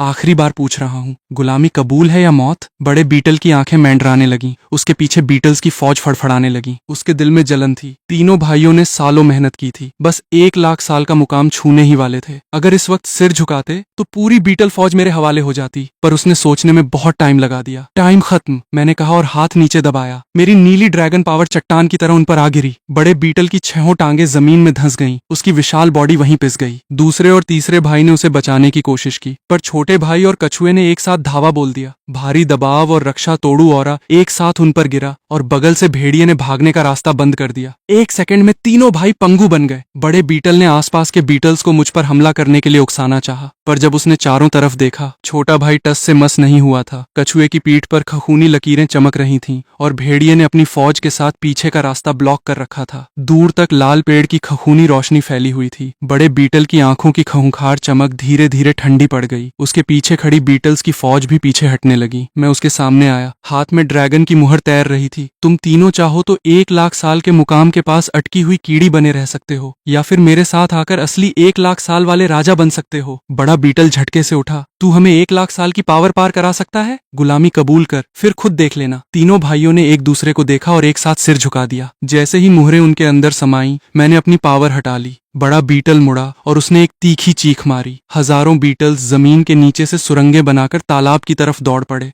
ताकि जंगल के बॉर्डर पर पहली सेफ्टी लाइन बना सकें। वापस लौटते हुए हम हरित हिरण के इलाके में गए। उन बीटल्स से अलग उसने न हमला किया, न भागी। उसे पहले ही पता चल चुका था कि आसपास के बड़े मॉन्स्टर्स मेरे गुलाम बन चुके हैं। जब मैं वहां पहुंचा तो वो हरी घास से भरी घाटी से चुपचाप बाहर आई। सुबह की धूप में उसकी हरी छाल चमक रही थी और उसके आसपास की सूखी घास फिर से हरी हो रही थी। नागराजा, तू मुझे भी ये मुहर पहनाना चाहता है? ये मुहर वफादारी का वादा है, कोई जंजीर नहीं। मैंने घाटी में इंसानों के रौंदे हुए छोटे पौधों की तरफ इशारा किया। हर साल इंसान इस जंगल में आते हैं, जानवरों को मारते हैं, उनकी पावर्स छीनते हैं। तू जख्मियों का इलाज तो कर सकती है, पर अगली बार आने वाले शिकारियों को रोक नहीं सकती। मैं इस पूरे जंगल को ऐसा बनाना चाहता हूँ कि इंसान कदम रखते ही कांप उठे। हिरण चुपचाप मुझे देखती रही। वो शांत मिजाज की थी, पर बेवकूफ नहीं थी। वो जानती थी कि अकेले शरीफ बनकर इस खून खराबे की दुनिया में नहीं जिया जा सकता। कुछ पल बाद उसने खुद सिर झुकाया और मुहर अपनी भौहों के बीच समाने दी। जब हम वापस तालाब पहुंचे तो तीनों बीटल भाई, हिरण और बाकी बड़े मॉन्स्टर्स पहले से इंतजार कर रहे थे। मैंने फालतू ड्रामा नहीं किया, सीधे लाल पेड़ से 5 पके हुए जादुई फल तोड़े। तीनों बीटल भाइयों की आंखें फटी की फटी रह गईं। हिरण और भेड़िए को भी उस फल से निकलती खतरनाक पावर का एहसास हो गया। ये सब 1 लाख साल के मुकाम से बस एक कदम दूर थे, पर यह एक कदम पार करने में जानवरों की पूरी जिंदगी निकल जाती है। मैंने पहला फल हिरण की तरफ फेंका। तूने सबसे पहले अपनी मर्जी से गुलामी मानी थी, पहला हक तेरा है। हिरण ने नाटक नहीं किया, मुंह खोलकर फल निगल लिया। नीली और लाल रोशनी उसकी बॉडी से फूटी, छाल के बीच खखूनी लकीरें बन गईं। सालों से अटकी उसकी पावर तेजी से भागने लगी। तीनों बीटल भाइयों ने जब यह देखा तो उनका बचा कुचा शक भी हवा हो गया। बड़ा बीटल अपने दोनों भाइयों के साथ जमीन पर गिर पड़ा। हम तीनों भाई अपनी पूरी फौज के साथ मालिक के गुलाम बनते हैं। मैंने बचे हुए 3 फल उनके आगे किए और आखिरी फल भेड़िए को थमा दिया। जैसे ही पांचों ने फल निगले, तालाब के ऊपर 5 खतरनाक तूफान के बादल जमा हो गए। बिजलियां एक दूसरे से टकराकर पूरे इलाके में जाल की तरह फैल गईं। घर बना रहे दुश्मनों के फाइटर्स ने भी अपने हाथ रोक लिए और खौफ से आसमान की तरफ देखने लगे। 5-5 जानवर एक साथ 1 लाख साल का तूफान झेल रहे हैं। नए बने गुलाम कमांडर की आवाज कांप रही थी। यह नाग इस जंगल को क्या बनाने पर तुला है? पहला झटका पड़ा, हिरण जमीन में धंस गई। तीनों बीटल भाइयों की ढाल में दरारें आ गईं और भेड़िया दर्द से करा उठा। भले ही उन्होंने फल खाकर मुकाम पार कर लिया था, पर इस खतरनाक तूफान को झेलना सबके बस की बात नहीं थी। पर मेरी तैयारी पूरी थी। मैंने लाल पेड़ की फाइटिंग पावर ऑन कर दी। पांचों जानवरों की ताकत, डिफेंस और रिकवरी अचानक से 10 गुना बढ़ गई। उनके जख्म पलक झपकते ही भरने लगे। छोटा भाई तूफान के बीच किनारे पर आया और दहाड़ा, घबराओ मत,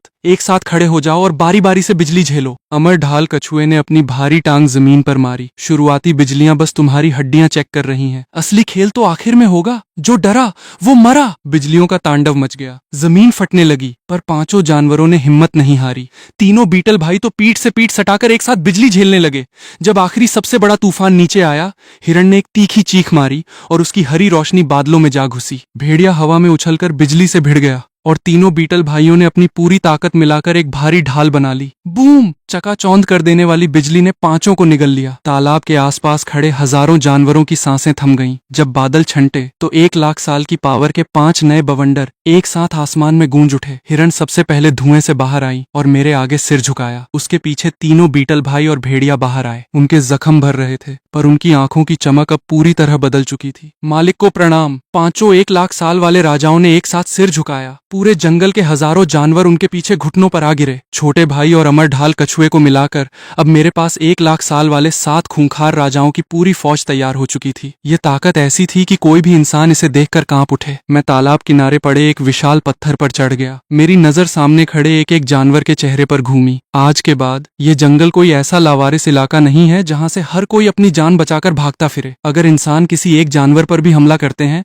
तो आसपास की पूरी फौज तुरंत अलर्ट हो जाएगी। अगर दम न हो तो लाल पेड़ की सेफ्टी रेंज में पीछे हट जाओ, और अगर तब भी बात न बने तो 1 लाख साल वाले राजा मैदान में उतरेंगे। जो कोई भी खबर छुपाएगा या अपने भाई बहनों को मरता हुआ देखेगा, मैं सबसे पहले उसकी गर्दन मरोड़ूंगा। छोटे भाई ने अपनी छाती ठोक ली। तीनों बीटल भाइयों ने अपने नुकीले पंजे हवा में लहराए और पूरे जंगल में दहाड़ों का ऐसा बवंडर उठा कि पेड़ हिल गए। मैंने हाथ उठाकर सबको शांत कराया। इस पल के बाद से ये सिर्फ एक जंगल नहीं है, इसका एक नया नाम है, द मॉन्स्टर एम्पायर। एम्पायर के लिए जान भी हाजिर है। दहाड़ों के धमाके से तालाब का पानी उबलने लगा। हजारों पक्षी पेड़ों से उड़ गए। दूर खड़ा दुश्मनों का एक बॉडीगार्ड हाथ से लकड़ी का शहतीर गिरा बैठा। उसे उठाने का होश तक नहीं रहा। कमांडर टूटती हुई छत के नीचे खड़ी होकर उन सिर झुकाए हुए 1 लाख साल वाले राजाओं को देख रही थी और उसका चेहरा पीला पड़ता जा रहा था। यह सिर्फ चमचे जमा नहीं कर रहा, वो फुसफुसाए, यह तो पूरे जंगल को इंसानी शिकारियों के खिलाफ फौज बना रहा है। जब माहौल थोड़ा शांत हुआ, मैंने तालाब के आसपास के इलाकों को अलग अलग काम में बांट दिया। छोटे जानवरों को लाल पेड़ की सेफ्टी रेंज में शिफ्ट किया गया। बड़े जानवरों ने बाहर के रास्तों पर पहरा देना शुरू किया। बीटल्स की फौज को जमीन के नीचे की पहरेदारी सौंपी गई। हिरण को जख्मियों के इलाज का काम मिला और भेड़िया खबरी बन गया। आज जो हुक्म दिया गया है, कल सुबह तक वो हर हाल में शुरू हो जाना चाहिए। बड़े बीटल ने आगे बढ़कर सलाह दी, मालिक, हम जमीन के नीचे ऐसी गुप्त सुरंगें खोद देंगे जो सीधे तालाब तक जाएंगी। अगर इंसानों की बड़ी फौज घुसी तो हम पीछे से उनका रास्ता काट देंगे और छोटे बच्चों को तुरंत बचा लेंगे। हिरण ने भी सभी जानवरों को जादुई पत्तियां जमा करने को कहा ताकि उसकी घाटी में इलाज का मुख्य सेंटर बन सके। भेड़िए ने अपनी फौज के सबसे तेज भागने वाले गुप्तचरों को चारों दिशाओं के मुख्य रास्तों पर तैनात कर दिया। अमर ढाल कछुआ विशाल पत्थर पर चढ़ा। उसकी ढाल की लकीरें शाम के अंधेरे में चमक रही थीं। 1 लाख साल की पावर मिलते ही हवा में मत उड़ने लगना। 3 दिन के अंदर अगर कोई बिना परमिशन इधर उधर भटका तो घसीट कर वापस लाऊंगा और उसकी क्लास लूंगा। पांचों नए बने 1 लाख साल वाले राजाओं ने चुपचाप सिर झुका दिया। छोटे भाई को फ्रंट लाइन की फौज की कमान मिली, जबकि मैं तालाब और लाल पेड़ के सेंटर को संभालने बैठा। जो जानवर पहले एक दूसरे का मुंह तक नहीं देखते थे, आज उन्हें अपनी मंजिल साफ दिख रही थी। सब जाने ही वाले थे कि एक छोटा बच्चा अपनी माँ के पीछे से निकला और सहमे हुए लहजे में पूछा, मालिक, अब अगर इंसान आए तो क्या हमें सच में भागना नहीं पड़ेगा? मैंने उस छोटे बच्चे को देखा, फिर उन सभी जानवरों को जिनकी बॉडी पर इंसानी हथियारों के पुराने जख्म थे। भागना पड़ेगा तो भागेंगे भी, जिंदा रहोगे तभी तो पीछे से फौज आएगी। पर आज के बाद कोई भी जानवर अकेले थक कर नहीं मरेगा, और न ही ऐसा होगा कि कोई मदद के लिए चिल्लाए और उसकी आवाज दब जाए। माँ ने अपने बच्चे को सीने से लगा लिया। इस बार कोई शोर शराबा या चीख पुकार नहीं हुई, पर जानवरों की जो नजरें मुझ पर टिकी थीं, वे उस एम्पायर के नाम से भी 1000 गुना ज्यादा पक्की और वफादार थीं। इन सब कामों को निपटाते निपटाते रात का अंधेरा घिर आया। मैं कुटिया में वापस आया तो देखा कि वो लड़की अभी भी उस आधे मरे हुए लौंडे के बिस्तर के पास बैठी थी। मेरे कदमों की आहट सुनते ही वो झटके से खड़ी हो गई। आंखें रो रो कर लाल थीं, पर इस बार वो पीछे नहीं हटी। लौंडे की हालत बहुत खराब थी। कटे हुए पैर पर कपड़ा कस के बंधा था और सांसें अटक अटक कर चल रही थीं। नाग राजा, उसने अपनी ड्रेस का कोना कस के भींच लिया। उंगलियां सफेद पड़ गईं। तूने कहा था कि तू इसे बचा सकता है। हाँ, बचा सकता हूँ। लड़की ने बिस्तर पर पड़े अपने साथी को देखा, मानो खुद को किसी खतरनाक फैसले के लिए तैयार कर रही हो। अगर तू इसे जिंदा बचा लेफ्टिनेंट, तो मैं तुझसे शादी करने को तैयार हूँ। तेरे बच्चे की माँ बनने को तैयार हूँ। मैंने नाटक नहीं किया। तू अपनी जान के बदले इसकी जान मांग रही है। उसकी आंखों में खौफ की लकीर कौंधी, फिर भी उसने सिर हिलाया। यही सौदा है ना? मुझे मंजूर है, बस इसे मत मार। जब इसकी हालत थोड़ी सुधरे तो उस नए हिरण राजा से कहकर इसका कटा हुआ पैर ठीक करवा देना और इसे जंगल से बाहर भिजवा देना, ठीक है? मैंने हाथ उठाया और एक जादुई जड़ी बूटी की हरी रोशनी उस लौंडे के शरीर में उतार दी। उसका पीला पड़ता चेहरा धीरे धीरे ठीक होने लगा और जख्म भरने लगे। लड़की तुरंत बिस्तर की तरफ झपटी। जब उसने उसकी चलती हुई सांसों को छुआ तो उसकी कसी हुई छाती को राहत मिली, पर जब उसने मुड़कर मुझे देखा तो उसकी आंखों से फिर आंसू छलक पड़े। आज जो कहा है याद रखना, मैं अपना वादा नहीं तोड़ूंगी। दरवाजा बंद हो गया। लड़की के कंधे दर्द से कांप उठे। बाहर खड़ा छोटा भाई यह सब सुन रहा था। उसकी मुट्ठियां भींच गईं, पर उसने चुपचाप तालाब की तरफ जाने वाला रास्ता ब्लॉक कर दिया। उस रात वो कुटिया हिलती रही। जब सुबह की पहली किरण पड़ी तो वो लड़की दरवाजा पकड़कर बाहर निकली। चेहरा पीला था, पैर कांप रहे थे और आंखों का दर्द उस लौंडे के बचने के बाद भी कम नहीं हुआ था। मैंने उसके कंधे पर एक कपड़ा डाल दिया। कोई फालतू बात नहीं की, लौंडे की जान बच चुकी थी और वादे के मुताबिक हिरण राजा उसका इलाज आगे भी जारी रखता। लड़की काफी देर तक तालाब के शांत पानी को घूरती रही। जब अंदर से लौंडे के खांसने की आवाज आई तो उसने एक बार मुड़कर देखा। उसकी आंखों में राहत भी थी और आने वाले खौफनाक कल का डर भी। जंगल के दूसरे कोने पर सफेद शेरों के इलाके में रात की ठंडी हवा चल रही थी। एक विशाल चट्टान के दोनों तरफ अंधेरे में खतरनाक आंखें चमक उठीं। काली चील पहले भी मुझसे हार चुका था। वो अच्छी तरह जानता था कि 2 लाख साल की पावर का क्या मतलब होता है, इसलिए इस बार उसने अकेले हीरो बनने की बेवकूफी नहीं की। अपनी पावर छुपाकर चुपचाप सफेद शेरों के इलाके में घुस आया। पहरेदार शेरों ने उसे देखते ही अपने पंजे निकाल लिए। तभी शेरों का राजा जंगल से बाहर आया। उसकी हरी आंखें इस कुख्यात खतरनाक मॉन्स्टर पर टिक गईं। तू मेरे इलाके में क्या करने आया है? चील 10 कदम दूर रुक गया। उसने शिकार वाला ऑरा ऑन नहीं किया। इलाका छीनने नहीं आया हूँ, पार्टनरशिप करने आया हूँ। शेर का राजा सतर्क रहा। तेरे जैसा खतरनाक जानवर पार्टनरशिप करेगा? पहले नहीं करता था, पर अब उस नाग ने 2 लाख साल की पावर पार कर ली है और पूरे जंगल को अपना गुलाम बना लिया है। उसने जंगल के ज्यादातर ताकतवर जानवरों को अपना गुलाम बना लिया है। अगर मैं अकेला घूमता रहा तो वो मुझे चुन चुनकर खत्म कर देगा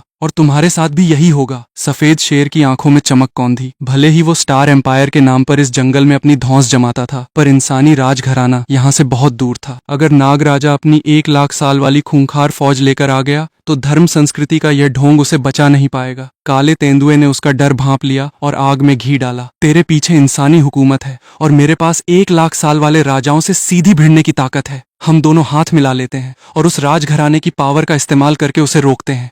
कम से कम वो सीधे हमला करने की हिम्मत तो नहीं करेगा। तू मुझे मोहरा बनाना चाहता है, तू भी तो मुझे मोहरा बना सकता है। तेंदुए ने अपने नुकीले दांत दिखाए। शर्त बस इतनी है कि हम दोनों में से कोई उसका गुलाम नहीं बनेगा। शेर काफी देर तक चुप रहा, फिर उसने अपने भारी पंजे से चट्टान पर एक गहरा निशान खींच दिया। अगर उसका कोई बंदा दोबारा इधर आया तो हम दोनों मिलकर हमला करेंगे। तेंदुए ने भी अपना पंजा उस निशान के दूसरे छोर पर रख दिया। और अगर इंसान तेरे पास भीख मांगने आए तो उन्हें हमारे आगे खड़ा कर देना ताकि वे नाग राजा से हमारी रक्षा कर सकें। 2 खतरनाक दरिंदों के बीच यह धोखेबाजी वाला समझौता पक्का हो गया। अगली सुबह शहजादा अपनी प्रेमिका के साथ शेरों के जंगल में पहुंचा। दोनों के कपड़ों पर धूल लगी थी और शहजादे के सीने में खून से सना एक बेहद इमरजेंसी मैसेज छुपा था। दुश्मन देश की विशाल फौज उनकी सीमाओं की तरफ बढ़ रही थी। अभी अभी तख्त मिला था, कुर्सी गर्म भी नहीं हुई थी कि देश पर खतरा मंडराने लगा था। उन्हें हर हाल में एक बड़ी ताकत की जरूरत थी। उसके बड़े भाई ने उन्हें जंगल के अंदर तक पहुंचाया। दोनों भाइयों के बीच कड़वाहट थी, फिर भी बड़े भाई ने मुस्कुराकर उसके कंधे पर हाथ रखा। जब तख्त जीत ही लिया है तो जरा संभाल कर बैठना, ऐसा न हो कि दुश्मन महल तक पहुंच जाए। शहजादे ने अपना गुस्सा दबाया। क्या वो महान शेर हमसे मिलेंगे? बड़े भाई ने बिना तंज कसे घने जंगल की तरफ इशारा कर दिया। शेर विशाल चट्टान पर बैठा था, जबकि वो काला तेंदुआ अंधेरे में छुपा हुआ था। शहजादे और उसकी प्रेमिका ने झुककर प्रणाम किया और अपनी बात रखी। हे महान राजा, दुश्मन देश हमारी सीमाओं पर फौज बढ़ा रहा है। जब तक वे आम सैनिक भेज रहे हैं हम संभाल लेंगे, पर अगर उनके बड़े फाइटर्स आ गए तो हमारी लाइन टूट जाएगी। हमें आपकी मदद चाहिए। शेर चुप रहा। शहजादे ने बात आगे बढ़ाई। हमारा राजघराना सदियों से आपकी पूजा करता आया है। अगर आप हमारे देश के रक्षक बन जाएं तो हम आपके लिए एक बहुत बड़ा जंगल रिजर्व कर देंगे और किसी भी शिकारी को इधर फटकने नहीं देंगे। बातें सुनने में बहुत मीठी थीं, पर शेर की आंखों में सिर्फ बर्फ जैसी ठंडक थी। वो बरसों से राजाओं को देखता आया था। जब तक राजघराने के पास उसे मारकर उसकी पावर छीनने का दम नहीं था, तब तक वे उसे भगवान मानते थे। जिस दिन कोई बड़ा फाइटर पैदा हो जाता, यह पूजा खत्म हो जाती। तेंदुए की फुसफुसाहट शेर के कानों में गूंजी। इससे कह कि पहले नाग राजा का खतरा टाले। इंसान तेरी ताकत इस्तेमाल करना चाहते हैं, तू उनकी ताकत इस्तेमाल कर। शेर ने सिर उठाया। मैं मदद करूंगा, पर मेरी एक शर्त है। शहजादे की आंखें चमक उठी। बताइए। उस नाग ने 2 लाख साल की पावर पार कर ली है और अपनी अलग हुकूमत बना ली है। वो मुझे गुलाम बनाना चाहता है, जो मुझे मंजूर नहीं। अगर मेरी मदद चाहिए तो पहले उससे कहकर यह जंगल मेरे नाम से खथाली करवाओ। शहजादे का चेहरा फक पड़ गया। वो 1 लाख साल से कम पावर वाले एक शेर से भीख मांगने आया था और शेर ने उसे सीधे 2 लाख साल वाले खूंखार नाग राजा से सेटिंग करने भेज दिया। ये तो मौत के कुएं में कूदने जैसा था। 2 लाख साल? उसने घबराकर अपनी प्रेमिका को देखा। हम उससे क्या बात करेंगे? पर प्रेमिका ने बात की जड़ पकड़ ली। नाग राजा और उस विशाल बंदर का क्या रिश्ता है? भाई हैं वे दोनों। प्रेमिका को तुरंत याद आया कि उस बंदी लड़की ने बताया था कि जंगल में उसके 2 छोटे भाई हैं और उस दूसरे लौंडे ने भी जाते जाते कहा था कि वो अपनी दोस्त को ढूंढने जंगल जा रहा है। अगर वो बंदर और नाग भाई हैं तो वो बंदी लड़की जरूर इन्हें जानती होगी और बात संभाल सकती है। उसने फुसफुसाकर शहजादे को यह कनेक्शन समझाया। शहजादे के माथे की शिकन मिट गई। जो नामुमकिन काम लग रहा था वो अब सिर्फ एक पुरानी दोस्त से सिफारिश करवाने जैसा बन गया था। ठीक है, हमें मंजूर है, शहजादे ने शेर से कहा। हम उस लड़की से मिलते ही नाग राजा से कहकर यह जंगल आपके लिए खाली करवा देंगे। शेर को उम्मीद नहीं थी कि इंसान इतनी आसानी से मान जाएंगे। उसके मन में शक पैदा हो गया। अंधेरे में बैठे तेंदुए ने भी अपनी आंखें खोली। किसी को नहीं पता था कि वो लड़की पहले से ही मेरी कुटिया में मेरी बंदी बनी बैठी है। बात तय होने के बाद शहजादा वापस जाने ही वाला था कि जंगल के बाहर खड़े पहरेदार जानवरों ने खौफनाक चीखें मारना शुरू कर दिया। पेड़ बिना हवा के कांपने लगे। जंगल के कीड़े मकोड़ों की आवाजें 1 सेकंड में गायब हो गईं। 40-50 हजार साल पुराने ताकतवर जानवर पीछे हटने लगे, मानो कोई ऐसी भयानक बला आ रही हो जिसका सामना करने की हिम्मत किसी में नहीं थी। शहजादा तुरंत अपनी प्रेमिका के आगे ढाल बनकर खड़ा हो गया। वहां क्या है? शेर चट्टान पर खड़ा हो गया। उसकी बॉडी तंग हो गई। तेंदुआ भी अंधेरे से बाहर आ गया। उसके पैरों तले काली बुरी पावर फैलने लगी। अभी अभी बना गठबंधन लड़ाई का प्लान भी नहीं बना पाया था कि सामने का रास्ता अपने आप साफ होने लगा। वो आ गया। शेर की आवाज कांपी। शहजादे की सांसें अटक गईं। नाग राजा? किसी ने जवाब नहीं दिया। मैंने जानवरों की कोई फौज साथ नहीं ली थी। इंसानी रूप में, काले लिबास में, अकेले घने जंगल से बाहर निकला। मेरे पीछे न खून की बू थी, न ही पावर का फालतू दिखावा। पर मैं जितना शांत था, आसपास के जानवर उतनी ही तेजी से पीछे भाग रहे थे। शहजादा मुझे घूरता रहा। पहले तो उसे शक हुआ। वो यकीन नहीं कर पा रहा था कि यह सीधा साधा नौजवान ही वो 2 लाख साल पुराना खूंखार नाग है। पर जब उस विशाल शेर ने खुद झुककर सिर हिलाया, नाग राजा, तब शहजादे और उसकी प्रेमिका के चेहरों का रंग पूरी तरह उड़ गया। मैं उन सबके सामने आकर रुक गया। चट्टान पर खड़ा शेर और अंधेरे से निकला तेंदुआ, दोनों एक साथ मेरे रास्ते में खड़े थे। साफ था कि दोनों हाथ मिला चुके थे। छोटा भाई पहले आया था, पर तुम नहीं माने। मैंने शेर को देखा, इसलिए आज मैं खुद आया हूँ। मेरी एम्पायर में शामिल होते हो या मेरे खिलाफ जंग जारी रखना चाहते हो? शेर ने खुद को बहुत झुका रखा था, पर उसकी आवाज में अकड़ अभी बाकी थी। मैं यहाँ सालों से रह रहा हूँ और मुझे इंसानी हुकूमत से पूजा पाठ का दर्जा मिला हुआ है। अगर तू पूरे जंगल पर कब्जा करना चाहता है तो हम दोनों एक दूसरे के इलाके में दखल न देने का वादा कर सकते हैं, पर मुझे गुलाम बनाना मुमकिन नहीं है। एक दूसरे के इलाके में दखल न देना। मैं हंस पड़ा। आज के मॉन्स्टर एम्पायर में सिर्फ 3 तरह के लोग रह सकते हैं। पहला, मेरे साथी। दूसरा, मेरे गुलाम। और तीसरा, मेरे वो दुश्मन जिन्होंने अभी तक घुटने नहीं टेके हैं। तू अकेले अपनी अलग दुनिया बनाना चाहता है, जंगल का फायदा भी उठाना चाहता है और कोई जिम्मेदारी भी नहीं लेना चाहता। किस हैसियत से? शेर का चेहरा शर्म और गुस्सा से पीला पड़ गया। काले तेंदुए ने बीच में कूदने की बेवकूफी नहीं की, बस चुपचाप अपनी बुरी पावर को आसपास फैलाने लगा। पर शहजादे को लगा कि उसे अपनी औकात दिखाने का मौका मिल गया है। वो आधा कदम आगे बढ़ा। पहले तो अपनी बड़ी पहचान चमकवाई, फिर उस बंदी लड़की का नाम भुनाने की कोशिश करने लगा। नाग राजा, हम उस लड़की के बहुत करीबी दोस्त हैं। ये महान शेर भी हमारे देश का पूजनीय जीव है। क्या आप उस लड़की के रिश्ते का थोड़ा लिहाज करके इन्हें माफ नहीं कर सकते? मैंने पहली बार आंखें खोलकर उसे देखा। तू उस लड़की के नाम पर इस शेर की भीख मांग रहा है। हम एक ही एकेडमी में साथ पढ़े हैं। भाइयों जैसा प्यार है हमारे बीच। अगर आप उस लड़की से मिला दें तो वो खुद आपको समझा देगी। शहजादा इतनी अकड़ में बोल रहा था मानो वो लड़की बाहर आते ही उसकी इशारों पर नाचेगी। मैंने मुड़कर शेर को देखा। तू इंसानों का भगवान बना बैठा है और ये आज उस लड़की के नाम पर तेरे प्राणों की भीख मांग रहे हैं। पर तूने कभी सोचा है कि वो राजघराना तेरी पूजा क्यों करता है? शेर की आंखें सिकुड़ गईं, क्योंकि अभी तक उनकी औकात नहीं हुई है कि तेरा शिकार करके तेरी पावर छीन सकें। मैंने उसके ढोंग की धज्जियां उड़ा दी। जिस दिन उनकी फौज में कोई बड़ा फाइटर पैदा हो जाएगा, उस दिन तू भगवान बनकर बैठा रहेगा या किसी फाइटर का भोजन बनेगा। शहजादे का चेहरा कड़ा हो गया। महाराज, हमारी हुकूमत कभी ऐसा घटिया काम नहीं करेगी। आज तू इसके आगे हाथ जोड़ रहा है क्योंकि तुझे इसकी जरूरत है। मैंने उस पर तंज कसा। जब तेरी जरूरत खत्म हो जाएगी तब इन वादों की औकात एक कौड़ी की भी नहीं रहेगी। शेर ने कोई जवाब नहीं दिया। वो भी जानता था कि जो सच मैंने बोला है उससे वो बरसों से आंखें चुराता आ रहा था। शहजादे ने जब शेर को डगमगाते देखा तो घबराकर फिर से उस बंदी लड़की का नाम रटने लगा। बस एक बार उस लड़की से मिला दीजिए, सारे भ्रम दूर हो जाएंगे। हम सब एक साथ लड़े हैं। वो कभी अपने दोस्तों और हमारे देश को खतरे में नहीं देख सकती। एक ही बात बार बार बकवास किए जा रहा था। मेरा दिमाग खराब हो गया। बहुत बकबक करता है। मैंने अपना दाहिना हाथ उठाया। उंगली की नोक पर एक छोटी सी नीली रोशनी चमक उठी। बिना किसी फालतू पावर के, बिना किसी ड्रैगन के साए के, बस चुटकी बजाने के अंदाज में वो रोशनी शहजादे की तरफ उछाल दी। रोशनी उंगली से छूटते ही शहजादे के चेहरे का ओवर कॉन्फिडेंस हवा हो गया। एक बड़ा फाइटर होने के बावजूद वो समझ ही नहीं पाया कि यह कौन सी खतरनाक पावर थी। उसे बस इतना महसूस हुआ कि उसके आसपास की सारी हवा किसी भयानक ताकत ने सोख ली है और सीधे मौत का पंजा उसकी तरफ बढ़ रहा है। उसकी आंखों की पुतलियां सिकुड़ गईं। अपनी जान बचाने की पुरानी आदत के तहत उसकी सफेद शेर वाली पावर अपने आप बाहर आ गई। 6 जादुई रिंग्स, 2 पीली, 2 बैंगनी, 2 काली। एक साथ जल उठी। उसने अपनी बॉडी की पूरी ताकत झोंक दी, मांसपेशियों का आकार दोगुना हो गया और दोनों हाथ सीने के आगे ढाल बनाकर रख लिए। इसके बाद उसकी तरफ से सफेद गोलों की बारिश होने लगी और एक जानलेवा विशाल शेर का पंजा सीधे मेरी नीली रोशनी से टकराया। पूरे जंगल में सफेद रोशनी का धमाका हो गया, पर मेरी फेंकी हुई नीली रोशनी की स्पीड 1 इंच भी कम नहीं हुई। उसके सारे सफेद गोले छूते ही राख बन गए। उसका विशाल पंजा आधा सेकंड भी नहीं टिक पाया और बीच में से फट गया। शहजादे ने अपनी फटी आंखों से देखा। वो नीली रोशनी उसकी आखिरी सेफ्टी ढाल को चीरती हुई सीधे उसके सीने में घुस गई। पूरी बॉडी वहीं जम गई। उसके सीने के बीचों बीच एक उंगली जितना चौड़ा आर पार छेद हो चुका था। खून उसके कपड़ों को भिगोता हुआ जमीन पर टपकने लगा। शहजादे ने अपना सिर नीचा किया। उसके होंठ कांपे। उसे यकीन नहीं हो रहा था कि एक देश का शहजादा अपनी पूरी ताकत लगाने के बाद भी मेरी एक चुटकी का जवाब नहीं दे पाया। धड़ाम! वो सीधे अपनी प्रेमिका के पैरों में गिर पड़ा। उसकी प्रेमिका की आंखें फटी की फटी रह गईं और अगले ही पल वो खून की प्यासी होकर मुझ पर झपट पड़ी। उसकी काली बिल्ली वाली पावर ऑन हुई।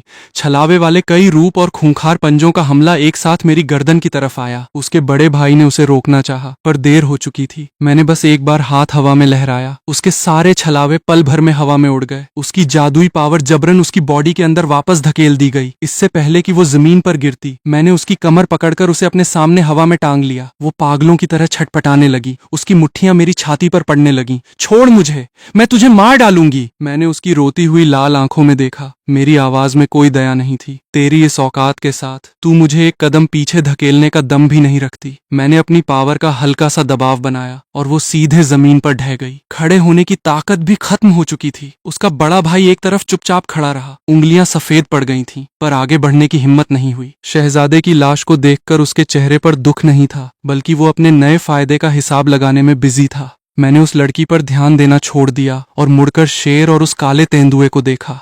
शेर, क्या सोचा है? मेरा सब्र खत्म हो रहा है। काला तेंदुआ आखिरकार अंधेरे से बाहर आया। नागराजा, तू भले ही 2 लाख साल का खूंखार राजा बन चुका हो, पर तू एक साथ मुझे, इस शेर को और पूरे देश की फौज को नहीं हरा सकता। जब तक तू इस जंगल में कदम नहीं रखता, हम भी तेरे इलाके में नहीं आएंगे। मैं हंस पड़ा। आखिरकार बाहर आ ही गया। मुझे लगा था तू इस शेर के घुटने टेकने का इंतजार कर रहा है ताकि पीछे से मलाई खा सके। तेंदुए का चेहरा खौफनाक हो गया, पर मेरी ड्रैगन पावर का दबाव उस पर इतना भारी था कि उसके कदम अपने आप पीछे हटने लगे। भले ही वो 60,000 साल की पावर में आम 1 लाख साल वाले जानवरों से भिड़ सकता था, पर मेरे अंदर दौड़ रहे असली ड्रैगन के खून के आगे उसकी कोई औकात नहीं थी। शेर ने मेरे इंसानी रूप को कुछ देर घूरा, फिर झिझकते हुए पूछा, तू इंसानी रूप में आने के बाद भी अपनी पूरी पावर कैसे बचाकर रख पाया? अगर तू मुझे यह तरीका सिखा दे तो मैं तेरी एम्पायर में शामिल होने को तैयार हूँ। तेंदुआ झटके से मुड़ा। शेर, साले तूने अभी मुझसे क्या वादा किया था? शेर ने उसकी तरफ देखा तक नहीं। जंग में जीतने का कोई चांस नहीं है, तो मैं अपने फायदे की बात क्यों ना करूं? मैंने हाथ में जादुई फल निकालकर हवा में उछाला। मेरी पावर बचाने वाला वो खतास जादुई कैप्सूल अभी मेरे पास नहीं है, पर मैं तुझे 1 लाख साल के मुकाम तक पहुंचा सकता हूं। तेंदुए ने कड़वी हंसी हंसी। फालतू की बातों से हमें उल्लू बना रहा है। 1 लाख साल का तूफान पार कराना कोई बच्चों का खेल है? मैंने बस हाथ से ताली बजाई और जंगल की गहराई से भारी कदमों की आवाज गूंजने लगी। छोटा भाई, अमर ढाल कछुआ और भेड़िया बाहर निकल आए। भेदिया, हरित हिरण और तीनों बीटल भाई एक के बाद एक बाहर निकल आए। 1 लाख साल वाले राजाओं की खूंखार पावर एक साथ उस सफेद शेर पर जा गिरी। जंगल के पेड़ थर थर कांपने लगे। शहजादे का बड़ा भाई और उसकी प्रेमिका घुटनों के बल जमीन पर आ गिरे। यहाँ तक कि वो काला तेंदुआ भी डर के मारे जम गया। अमर ढाल कछुए ने एक कदम आगे बढ़ाया। काले तेंदुए, आंखें खोलकर देख ले, मैं खुद 100 सालों से 90,000 साल की पावर पर अटका हुआ था और आज 1 लाख साल का राजा बन चुका हूँ। ये सब मालिक की बदौलत है। तेंदुए के चेहरे का शक चूर चूर हो गया। 60,000 साल का काला तेंदुआ मालिक को प्रणाम करता है। वो सबसे तेजी से घुटनों पर आ गिरा। सफेद शेर की आंखों की पुतलियां गुस्से और डर से कांप रही थीं, पर उसके पास भी सिर झुकाने के अलावा कोई रास्ता नहीं बचा था। 80,000 साल का सफेद शेर मालिक को प्रणाम करता है। मैंने जादुई फल उसकी तरफ फेंक दिया। जब गुलामी मान ही ली है तो देख ले कि मेरा वादा कितना पक्का होता है। शेर ने बिना झिझक के फल निगल लिया। एक खतरनाक पावर उसकी बॉडी में फटी। 80,000 साल, 90,000 साल, 93,000 साल, 99,000 साल, और देखते ही देखते आखिरी दीवार भी छन से टूट गई। खूनी रोशनी का खंभा आसमान में जा घुसा। पूरे जंगल में मौत का सन्नाटा छा गया। काला तेंदुआ फटी आंखों से देखता रह गया। उसे लगा था कि यह फल कोई ढोंग होगा, पर शेर की पावर में 1% का भी मिलावट नहीं था। आसमान में 1 लाख साल का तूफान जमा होने लगा। बिजलियां कड़कने लगीं। शेर बिजली के थपेड़ों से चीखने लगा। मैंने हाथ उठाकर अपनी लाल पेड़ की पावर ऑन कर दी। उसकी सेफ्टी ढाल और रिकवरी पावर 10 गुना बढ़ गई। तेंदुआ लालच भरी आंखों से देखने लगा। मालिक, मुझे यह फल कब मिलेगा? जब तू 90,000 साल का हो जाएगा। तेंदुए का मुंह उतर गया। वो कई पावर्स एक साथ सीख रहा था। 60,000 से 90,000 तक पहुंचने में उसे कम से कम 100 साल लग जाते। मैंने उसकी तरफ देखा और चुपचाप उसकी ट्रेनिंग स्पीड बढ़ा दी। उसकी रगों में गर्म खून दौड़ने लगा और ट्रेनिंग स्पीड दोगुनी हो गई। तेंदुआ चौंक गया। मालिक, ये तो मेरे लिए सही काम कर। 1 लाख साल तो बस शुरुआत है। बिजलियां शांत हुई तो शेर का रूप पूरी तरह बदल चुका था। पीठ से चमकदार सफेद पंख निकल आए थे। धारियों के बीच सुनहरी लकीरें आ गई थीं और उसके माथे के राजा वाले निशान के बीच एक सुनहरी तीसरी आंख खुल चुकी थी। सुनहरी रोशनी से पूरा आसमान चमक उठा। शेर मेरे सामने आया और घुटनों पर बैठ गया। पवित्र दिव्य शेर मालिक को प्रणाम करता है। मैंने उसके माथे की तीसरी आंख को घूरा। मालिक की आत्मा का साया? शेर चौंक गया, छुपा नहीं पाया। 1 लाख साल की पावर मिलते ही मेरी आत्मा में पूर्वज प्रकट हुए थे। उन्होंने मेरे खून को शुद्ध किया है। उसकी आत्मा के अंदर छुपा वो पुराना राजा मुझसे बात पकड़े जाने पर पागलों की तरह दहाड़ रहा था। मैंने शेर से बस इतना कहा, उसे कह दे, पहले इस जंगल पर किसका राज था मुझे फर्क नहीं पड़ता, पर आज के बाद यहाँ का राजा सिर्फ मैं हूँ। अगर वो गुलामी कबूल करता है तो ठीक, वरना जब मैं खुद उसे ढूंढने निकलूंगा तो बात इतनी आसानी से खत्म नहीं होगी। शेर बीच में फांस चुका था। चुपचाप सिर झुकाए खड़ा रहा। कुछ ही देर में दूर से घोड़ों की टापों की तेज आवाज आई। देश का राजा खुद अपने बड़े कमांडर्स, शाही गुरु और सैकड़ों सिपाहियों के साथ वहां पहुंचा। पहली ही नजर में उसकी नजर अपने छोटे बेटे की लाश पर पड़ी। उसका दिल बैठ गया। बेटे? पर दुख जताने का टाइम नहीं था। सिपाही उसे संभालकर शेर के पास ले गए। राजा ने झुककर प्रणाम किया। उसे लगा कि शेर अभी भी उनके देश का रक्षक जीव है। शेर ने नीचे देखा। राजा, अच्छा हुआ तुम आ गए। मैंने नाग राजा की गुलामी कबूल कर ली है। आज के बाद मैं तुम्हारी रक्षा नहीं करूंगा। राजा का चेहरा पीला पड़ गया। दुश्मन देश फौज बढ़ा रहा था और इस वक्त अगर शेर उनका साथ छोड़ देता तो पूरा देश तबाह हो जाता। वो मिन्नतें करने ही वाला था कि मैंने ठंडे लहजे में कहा, ये यहीं रह सकता है। राजा ने मेरी तरफ देखा। अपने पूरे देश को मेरी हुकूमत के आगे सरेंडर कर दो। मैं शेर को यहीं रहने दूंगा और तुम्हारे दुश्मनों को भी खदेड़ दूंगा। राजा को लगा जैसे किसी ने मजाक किया हो। तू कौन होता है बे? एक इंसान का देश किसी जानवर का गुलाम बनेगा? उसके पीछे खड़े एक बड़े कमांडर ने तलवार खींच ली। जुबान संभाल, एक घटिया जानवर हमारे राजा की बेइज्जती करेगा। मेरी उंगली से एक नीली रोशनी निकली। उस कमांडर का सीना वहीं फट गया। बिना अपनी पावर ऑन किए ही वो खून से लथपथ होकर गिर पड़ा। राजा ने कांपते हाथों से मेरी तरफ उंगली उठाई। तू कौन है? एक हवा का झटका लगा। चटाक! राजा की 10 उंगलियां उल्टी दिशा में टूट गईं। राजा दर्द से चीखता हुआ घुटनों के बल गिर पड़ा। दोबारा मेरे सामने उंगली उठाई तो अगली बार उंगलियां नहीं, गर्दन टूटेगी। बाकी दोनों बड़े फाइटर्स पागलों की तरह मुझ पर झपटे। एक ने अपने हथियार निकाले और दूसरे ने भाला। 8-8 जादुई रिंग्स चमक उठी। मैंने बस हाथ लहराया। आसमान से नीली ढाल गिरी और जमीन समेत उन दोनों का कचुम्बर निकल गया। राजा की आंखें खून से लाल थीं। होश खो बैठा था। जब तक मैं जिंदा हूँ मेरा देश कभी तेरा गुलाम नहीं बनेगा। उस हुकूमत को मुझसे बदला लेना ही पड़ेगा। जब बातें समझ नहीं आ रही हैं तो बोलने का कोई फायदा नहीं। एक नीली रोशनी राजा के माथे को चीरती हुई निकल गई। राजा का शरीर 2 बार कांपा और वो अपनी फटी आंखें खोले शहजादे के शव के पास ही ढह गया। पूरे मैदान में मौत सा सन्नाटा छा गया। राजा के साथ आए सैकड़ों बॉडीगार्ड्स को अब जाकर होश आया। कुछ ने तलवारें निकाल ली, कुछ पीछे हटे तो कुछ जमीन पर गिरकर कांपने लगे। उन्होंने अपने राजा और 3 सबसे बड़े फाइटर्स की लाशें देखी। किसी को समझ नहीं आ रहा था कि अब किसका हुक्म माने। पवित्र दिव्य शेर ने अपने विशाल पंख फैलाए और 1 लाख साल की भारी पावर से पूरे इलाके को दबा दिया। सारे बॉडीगार्ड्स के हाथों से हथियार छूटकर जमीन पर गिर पड़े। मैंने उन पर एक नजर डाली। महल वापस जाओ और आज जो हुआ वो सबको बता दो। राजा और शहजादा दोनों मारे जा चुके हैं। जो नए राजा को मानना चाहता है वो जिंदा रहेगा और जो बदला लेना चाहता है मैं उसका इंतजार कर रहा हूँ। बॉडीगार्ड सिर उठाने की हिम्मत भी नहीं कर सके। जैसे ही शेर ने अपनी पावर हटाई वे एक दूसरे को संभालते हुए जंगल से भाग निकले। यहाँ तक कि शेर ने भी यह नहीं सोचा था कि जैसे ही मैंने देश पर कब्जा करने की बात कही अगले ही पल राजा और शहजादे दोनों को साफ कर दिया। उन्हें लगा था कि मैं खुद सिंहासन पर बैठूंगा, पर मुझे उस कुर्सी में कोई दिलचस्पी नहीं थी। मैंने मुड़कर शहजादे के बड़े भाई को देखा। अब तुम्हारी बारी है, मेरी गुलामी कबूल करो और तुम इस देश के नए राजा बनोगे। उस बड़े भाई की सांसें तेज हो गईं और फिर वो पागलों की तरह हंस पड़ा। मेरी तो पावर पूरी तरह तबाह हो चुकी है। मेरी ताकत खत्म है। भले ही पुराने मंत्री मेरा साथ देना चाहें, पर वे कभी किसी लाचार को राजा नहीं बनने देंगे। मैंने हाथ का इशारा किया। हिरण, इधर आओ। हिरण आगे आया और उसने अपनी जादुई हरी रोशनी उस बड़े भाई के शरीर पर फैला दी। तबाह हुई नसें पलक झपकते ही जुड़ने लगीं और उसकी सोई हुई सफेद शेर की पावर फिर से जाग उठी। 1 घंटे के अंदर उसकी बॉडी में 58 लेवल की पावर दौड़ने लगी और 5 जादुई रिंग्स पहले की तरह चमकने लगीं। वापस मिली ताकत को महसूस करके वो पहले तो हैरान हुआ, फिर आसमान की तरफ मुंह करके जोर जोर से हंसने लगा। उसकी आंखों से आंसू बहने लगे। जब हंसी रुकी तो उसने बिना एक पल गंवाए मेरे सामने घुटने टेक दिए। मालिक को प्रणाम। अगर आप मुझे राजा बनाते हैं तो यह पूरा देश हमेशा आपके हुक्म का गुलाम रहेगा। मैंने एक और जादुई फल उसकी तरफ फेंका। इसे निगल लो। मुझे कोई ऐसा लाचार नहीं चाहिए जो सिर्फ पुराने मंत्रियों के भरोसे राज करे। उसने बिना सोचे फल निगल लिया और उसकी पावर बांध तोड़कर भागने लगी। 2 महीने हैं तुम्हारे पास, वापस जाओ और विरोध करने वालों को साफ करो। मुझे आपस में लड़ने वाले मंत्री नहीं चाहिए, बल्कि एक ऐसी तलवार चाहिए जो मेरे इशारे पर किसी की भी गर्दन काट सके। जो हुक्म मालिक। वो जाने ही वाला था कि उसकी नजर उस लड़की पर पड़ी। दोनों कभी मंगेतर हुआ करते थे, पर ताकत वापस मिलते ही उसके दिल में कोई पुराना रिश्ता बाकी नहीं रहा था। उसने मुड़कर मेरे आगे सिर झुकाया। मालिक, ये लड़की बड़े खानदान की बड़ी बेटी है और उस मरे हुए शहजादे की मंगेतर की बहन भी। मैं इसे आपके हवाले करता हूँ, आप जैसा चाहें वैसा इस्तेमाल करें। लड़की का चेहरा एकदम सफेद पड़ गया। तुम मुझे सच में यहाँ छोड़कर जा रहे हो? उसने कोई जवाब नहीं दिया। उसने शेर से मिली एक सुनहरी पंख ली और बिना मुड़े जंगल से बाहर निकल गया।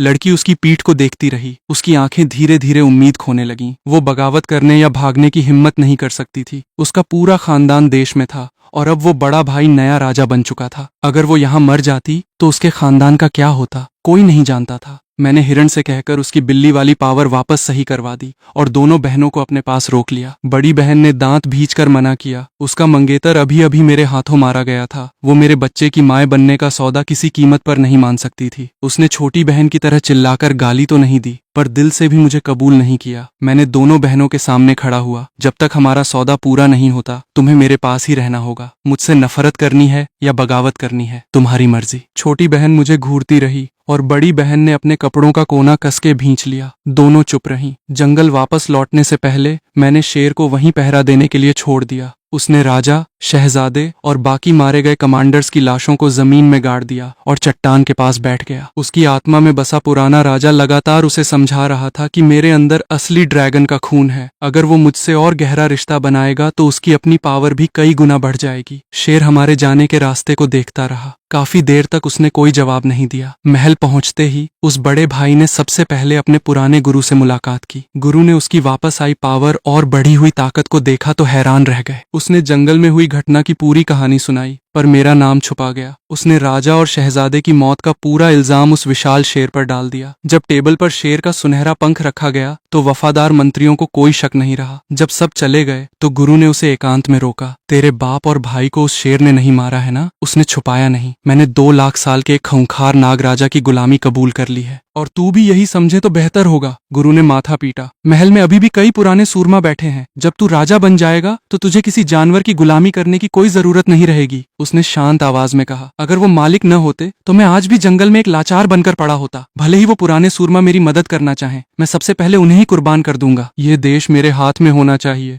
और मुझे सिर्फ अपने मालिक के वफादार बनकर रहना है। गुरु ने बाहर देखा कि कोई सुन तो नहीं रहा, फिर फुसफुसाए। वो बड़ी लड़की तुम्हारे बड़े खानदान की बेटी है। जब तू राजा बनेगा तो उससे शादी कर लेना। उसके खानदान के सपोर्ट से तुझे कम खून खराबा करना पड़ेगा। उसने साफ मना कर दिया। वो लड़की अब मालिक की अमानत है। हमारा पुराना रिश्ता खत्म हो चुका है। गुरु काफी देर तक उसे देखते रहे, फिर एक ठंडी सांस भरी। तू सच में बहुत बड़ा हो गया है और पहले से कहीं ज्यादा बेरहम भी। उसने कोई जवाब नहीं दिया। वो अच्छी तरह जानता था कि आज उसके पास जो कुछ भी है वो सब मेरी बदौलत है। जब वो अपने दम पर नहीं जीत सकता था तो उसे सबसे खतरनाक तलवार बनना था। जब तक वो सबसे ऊंची कुर्सी पर बैठ सकता था तब तक अपनी मंगेतर, अपने जज्बात और यहाँ तक कि अपने पुराने वजूद को भी कुर्बान कर सकता था। उस रात एक लंबी चौड़ी हिट लिस्ट उस बड़े भाई के हाथों में थमा दी गई। उसने वो लिस्ट अपनी शाही फौज के जनरल को सौंपी। लिस्ट में मौजूद एक भी बंदा बचना नहीं चाहिए। चुपचाप काम खत्म करना ताकि बाकी खानदानों को भनक तक न लगे। 3 दिनों के अंदर पूरे शहर में खून की नदियां बह गईं। शहजादे के साथी और उस बड़े भाई का विरोध करने वाले सारे रईस एक दूसरे के बाद गायब होते चले गए। आम जनता खौफ के मारे अपने घरों में दुबक गई। 1 हफ्ते बाद वो बड़ा भाई आधिकारिक तौर पर सिंहासन पर बैठा और उसने अपने नए दौर की शुरुआत की।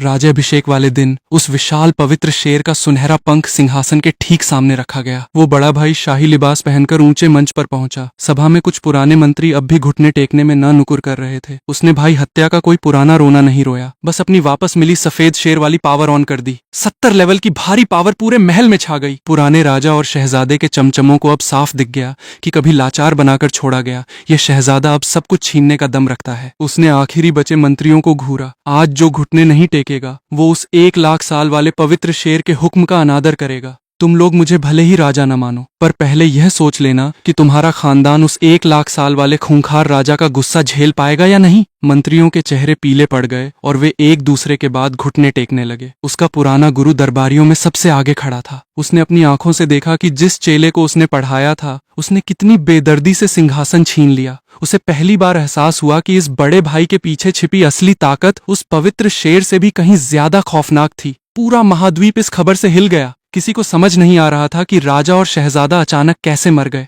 और न ही यह समझ आ रहा था कि एक पावरलेस लाचार अचानक राजा कैसे बन गया। जब उस पवित्र शेर ने खुलेआम इस नए राजा को अपना समर्थन दिया, तब जाकर लोगों ने इस खूनी खेल को मजबूरी में कबूल किया। अगले 1 महीने तक उस बड़े भाई ने अंदरूनी दुश्मनों का सफाया जारी रखा। ज्यादातर विरोधी मारे गए। बस कुछ बड़े फाइटर्स वाले खानदान गुप्त रूप से भागकर दुश्मनों के मेन हेडक्वार्टर की शरण में चले गए। जब नए राजा को यह पता चला तो उसने सीधे फौज भेजकर उनके लोकल सेंटर को ही तबाह करवा दिया। यहाँ तक कि उनके एक बड़े कमांडर और मुख्य पादरी को भी मार डाला। यह खबर जब विलेंस की बॉस रानी तक पहुंची तो उसने गुस्से में आकर अपनी नक्काशीदार मेज फोड़ दी। अभी अभी कुर्सी पर बैठा यह लौंडा हमारे सेंटर तबाह करने की हिम्मत कर रहा है। अगर इसे सबक नहीं सिखाया तो हमारी हुकूमत की थू थू हो जाएगी। उसने अपने दोनों पुराने विलेंस को बुलाने का हुक्म दिया, पर जवाब मिला कि दोनों अभी तक वापस नहीं लौटे हैं। यहाँ तक कि वो कमांडर और बाकी बड़े फाइटर्स भी जंगल में जाने के बाद से लापता थे। जंगल में कदम रखने वाला विलेंस का एक भी फाइटर वापस नहीं लौटा था। उस रानी के दिल में पहली बार गहरा खौफ पैदा हुआ, पर उस नए राजा का दुस्साहस आंखों के सामने था।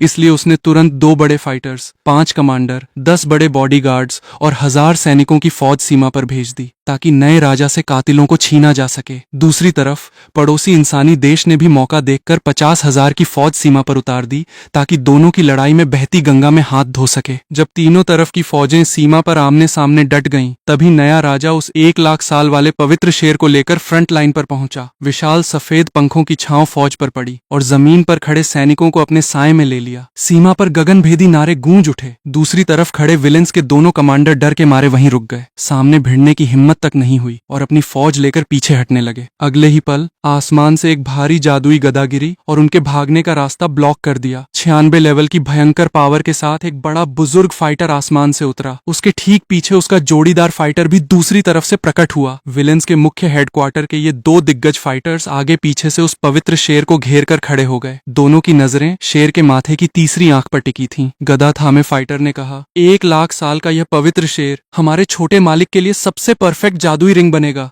अगर तू हमारे साथ चुपचाप चले तो हम अगले 20 सालों तक इस देश के मामले में टांग नहीं अड़ाएंगे। शेर ने अपने पंख फैलाए। उसकी रंग बिरंगी आंखों में खून सवार हो गया। तुम 2 टके के बुजुर्गों की औकात है मेरा शिकार करने की? दोनों फाइटर्स ने एक साथ अपने असली अवतार ऑन किए। लाल और नीले रंग के 2 विशाल ड्रैगन उनकी गदाओं से निकलकर दहाड़े। शेर के माथे की तीसरी आंख अचानक खुल गई। उसकी तबाही मचाने वाली सुनहरी रोशनी आसमान को चीरती हुई निकली और टकराते ही उन दोनों फाइटर्स के 8th लेवल के जादुई हमलों को राख बना दिया।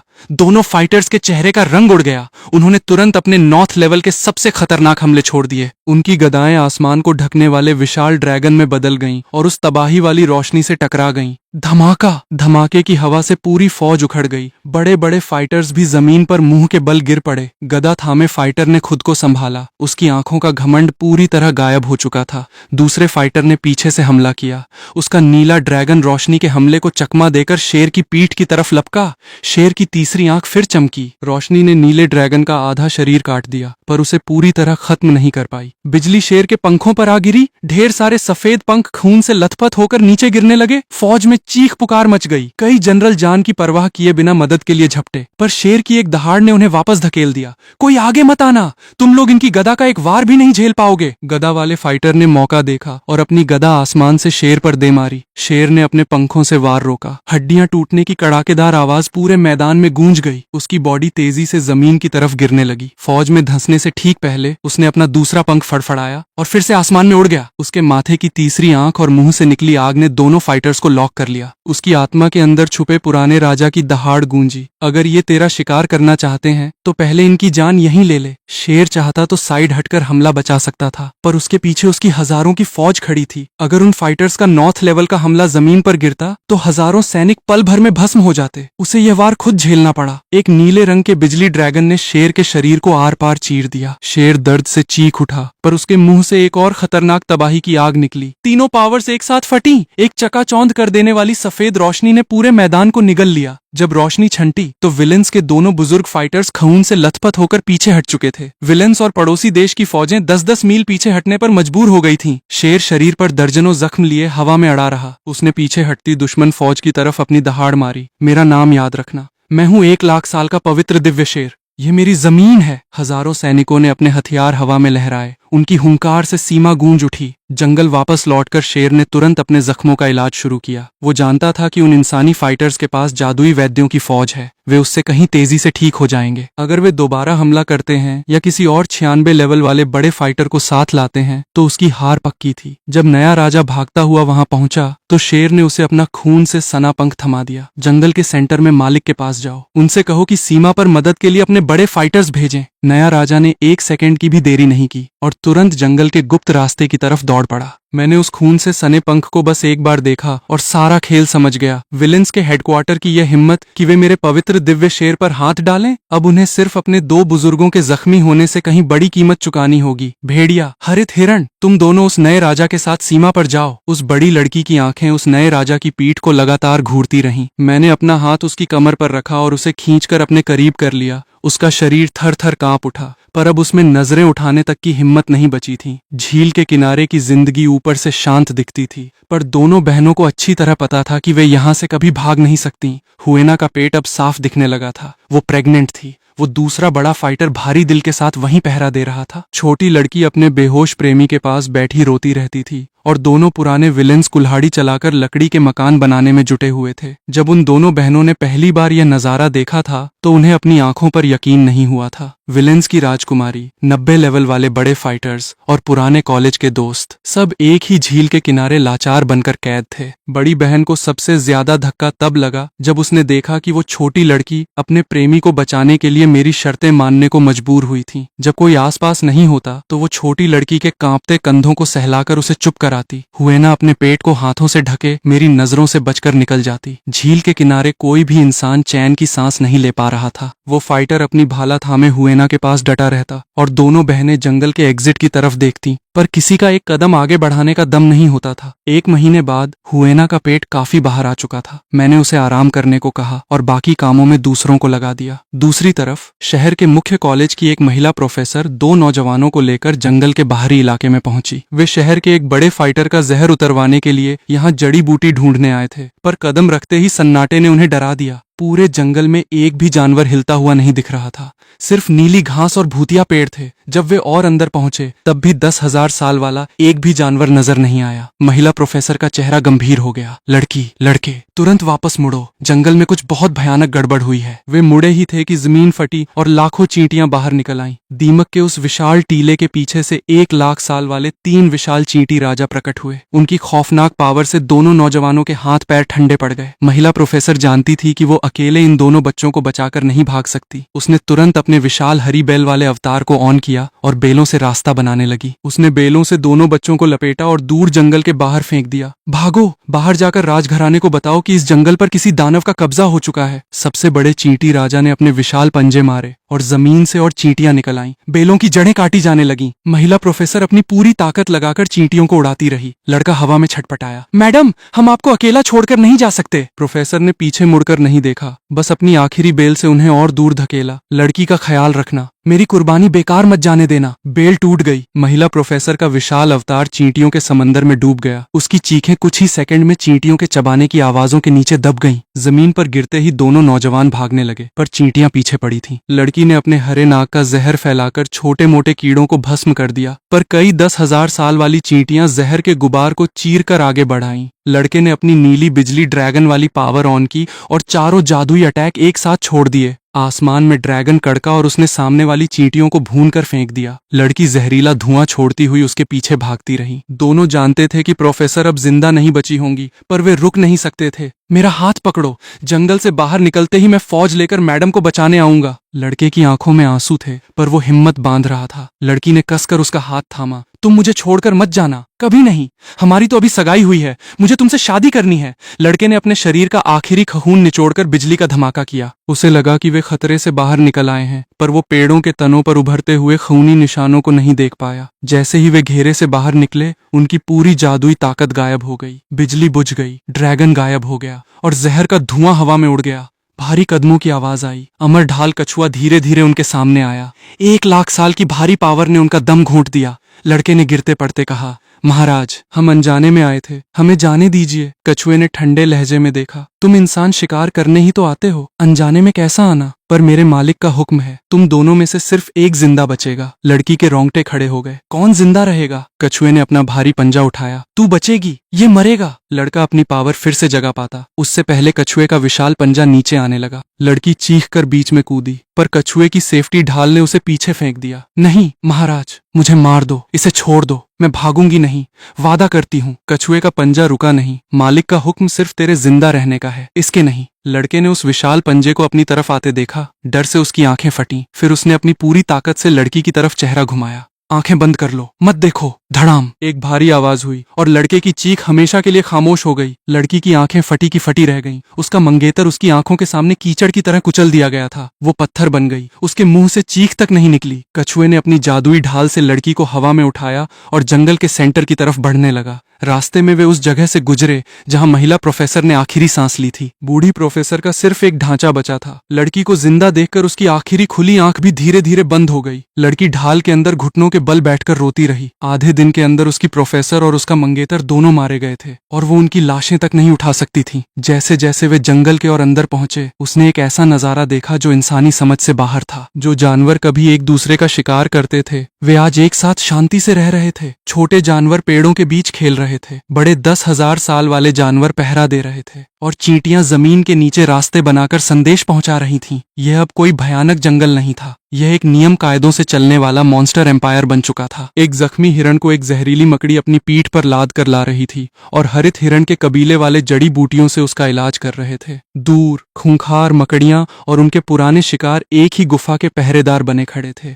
कोई किसी पर हमला नहीं कर रहा था। लड़की ये सब देखकर दंग रह गई। जानवर एक राजा का हुक्म कैसे मान सकते थे, और वे सारे 1 लाख साल वाले खूंखार राजा एक इंसान के आगे घुटने क्यों टेके बैठे थे? अमर ढाल कछुए ने उसके किसी सवाल का जवाब नहीं दिया। वो बस खामोशी से आगे बढ़ता रहा। जैसे ही वे लाल पेड़ की पावर के दायरे में पहुंचे, लड़की के शरीर में दबी हुई जादुई ताकत पल भर के लिए जागी। उसके दिमाग में भागने का ख्याल आया ही था कि पेड़ों की जड़ों पर बने खूनी निशान जरा से चमके और उसकी नसें फिर से सुन्न हो गईं। उस पल उसे एहसास हुआ कि वो मालिक सिर्फ कुछ खूंखार जानवरों का राजा नहीं था, उसने तो इस पूरे जंगल की सांसों को अपनी मुट्ठी में कैद कर रखा था। जब वे झील के किनारे पहुंचे तो हुएना खुद उसकी मदद के लिए आगे बढ़ी। लड़की ने जब उसका चेहरा देखा तो फटी आंखों से देखती रह गई। हुएना, तुम तो विलेंस की राजकुमारी हो ना? तुम इस जंगल के बीच में क्या कर रही हो? हुएना ने कछुए की तरफ देखा और शांत आवाज में बोली, जब मालिक ने तुम्हें यहाँ बुलवाया है तो इसका मतलब है कि अब तुम्हें यहीं रहना होगा। मैं जानती हूँ कि अभी तुम्हें मेरी बातें बकवास लगेंगी, पर पहले मेरे साथ चलो। लड़की ने झील के किनारे और भी जाने पहचाने चेहरे देखे। दोनों पुराने विलेंस और उनके साथी बड़े फाइटर्स लकड़ी के भारी शहतीर उठा रहे थे। शहजादी और उसकी बहन पास ही एक कुटिया में रह रही थी। वो छोटी लड़की अपने बेहोश प्रेमी के पास गुमसुम बैठी थी। उसकी पुरानी हंसी और चंचलता का नामो निशान गायब था। वे सारे लोग जो कभी महाद्वीप की अलग अलग महान ताकतों का हिस्सा हुआ करते थे, आज एक ही झील के किनारे लाचार बनकर सड़ रहे थे। जब हुएना ने उसे यहाँ का क्रूर नियम समझाया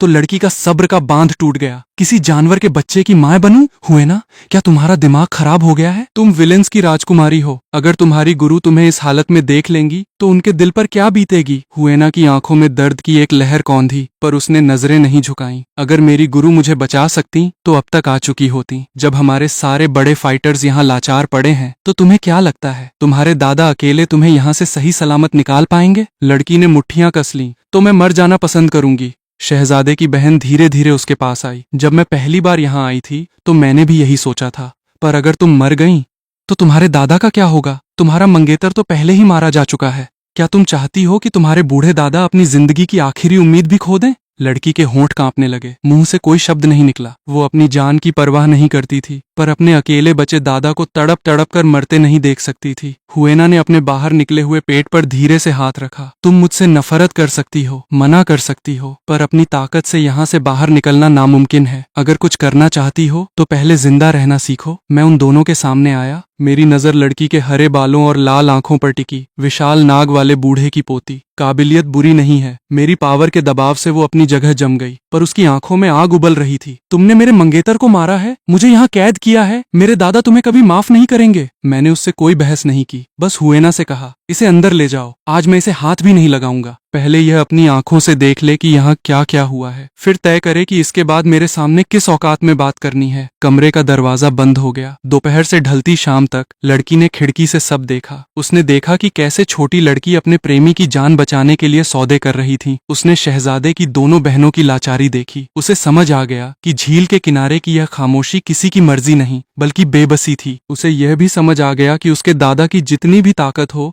वे 1 लाख साल वाले खूंखार राजाओं और 2 लाख साल वाले राक्षसों के बीच से उसे कभी जिंदा नहीं बचा सकते थे। शाम को जब दरवाजा दोबारा खुला तो सब कुछ देख चुकी लड़की की आंखों की चमक पूरी तरह बुझ चुकी थी। वो कटे हुए पेड़ की तरह बेजान कदमों से बाहर निकली।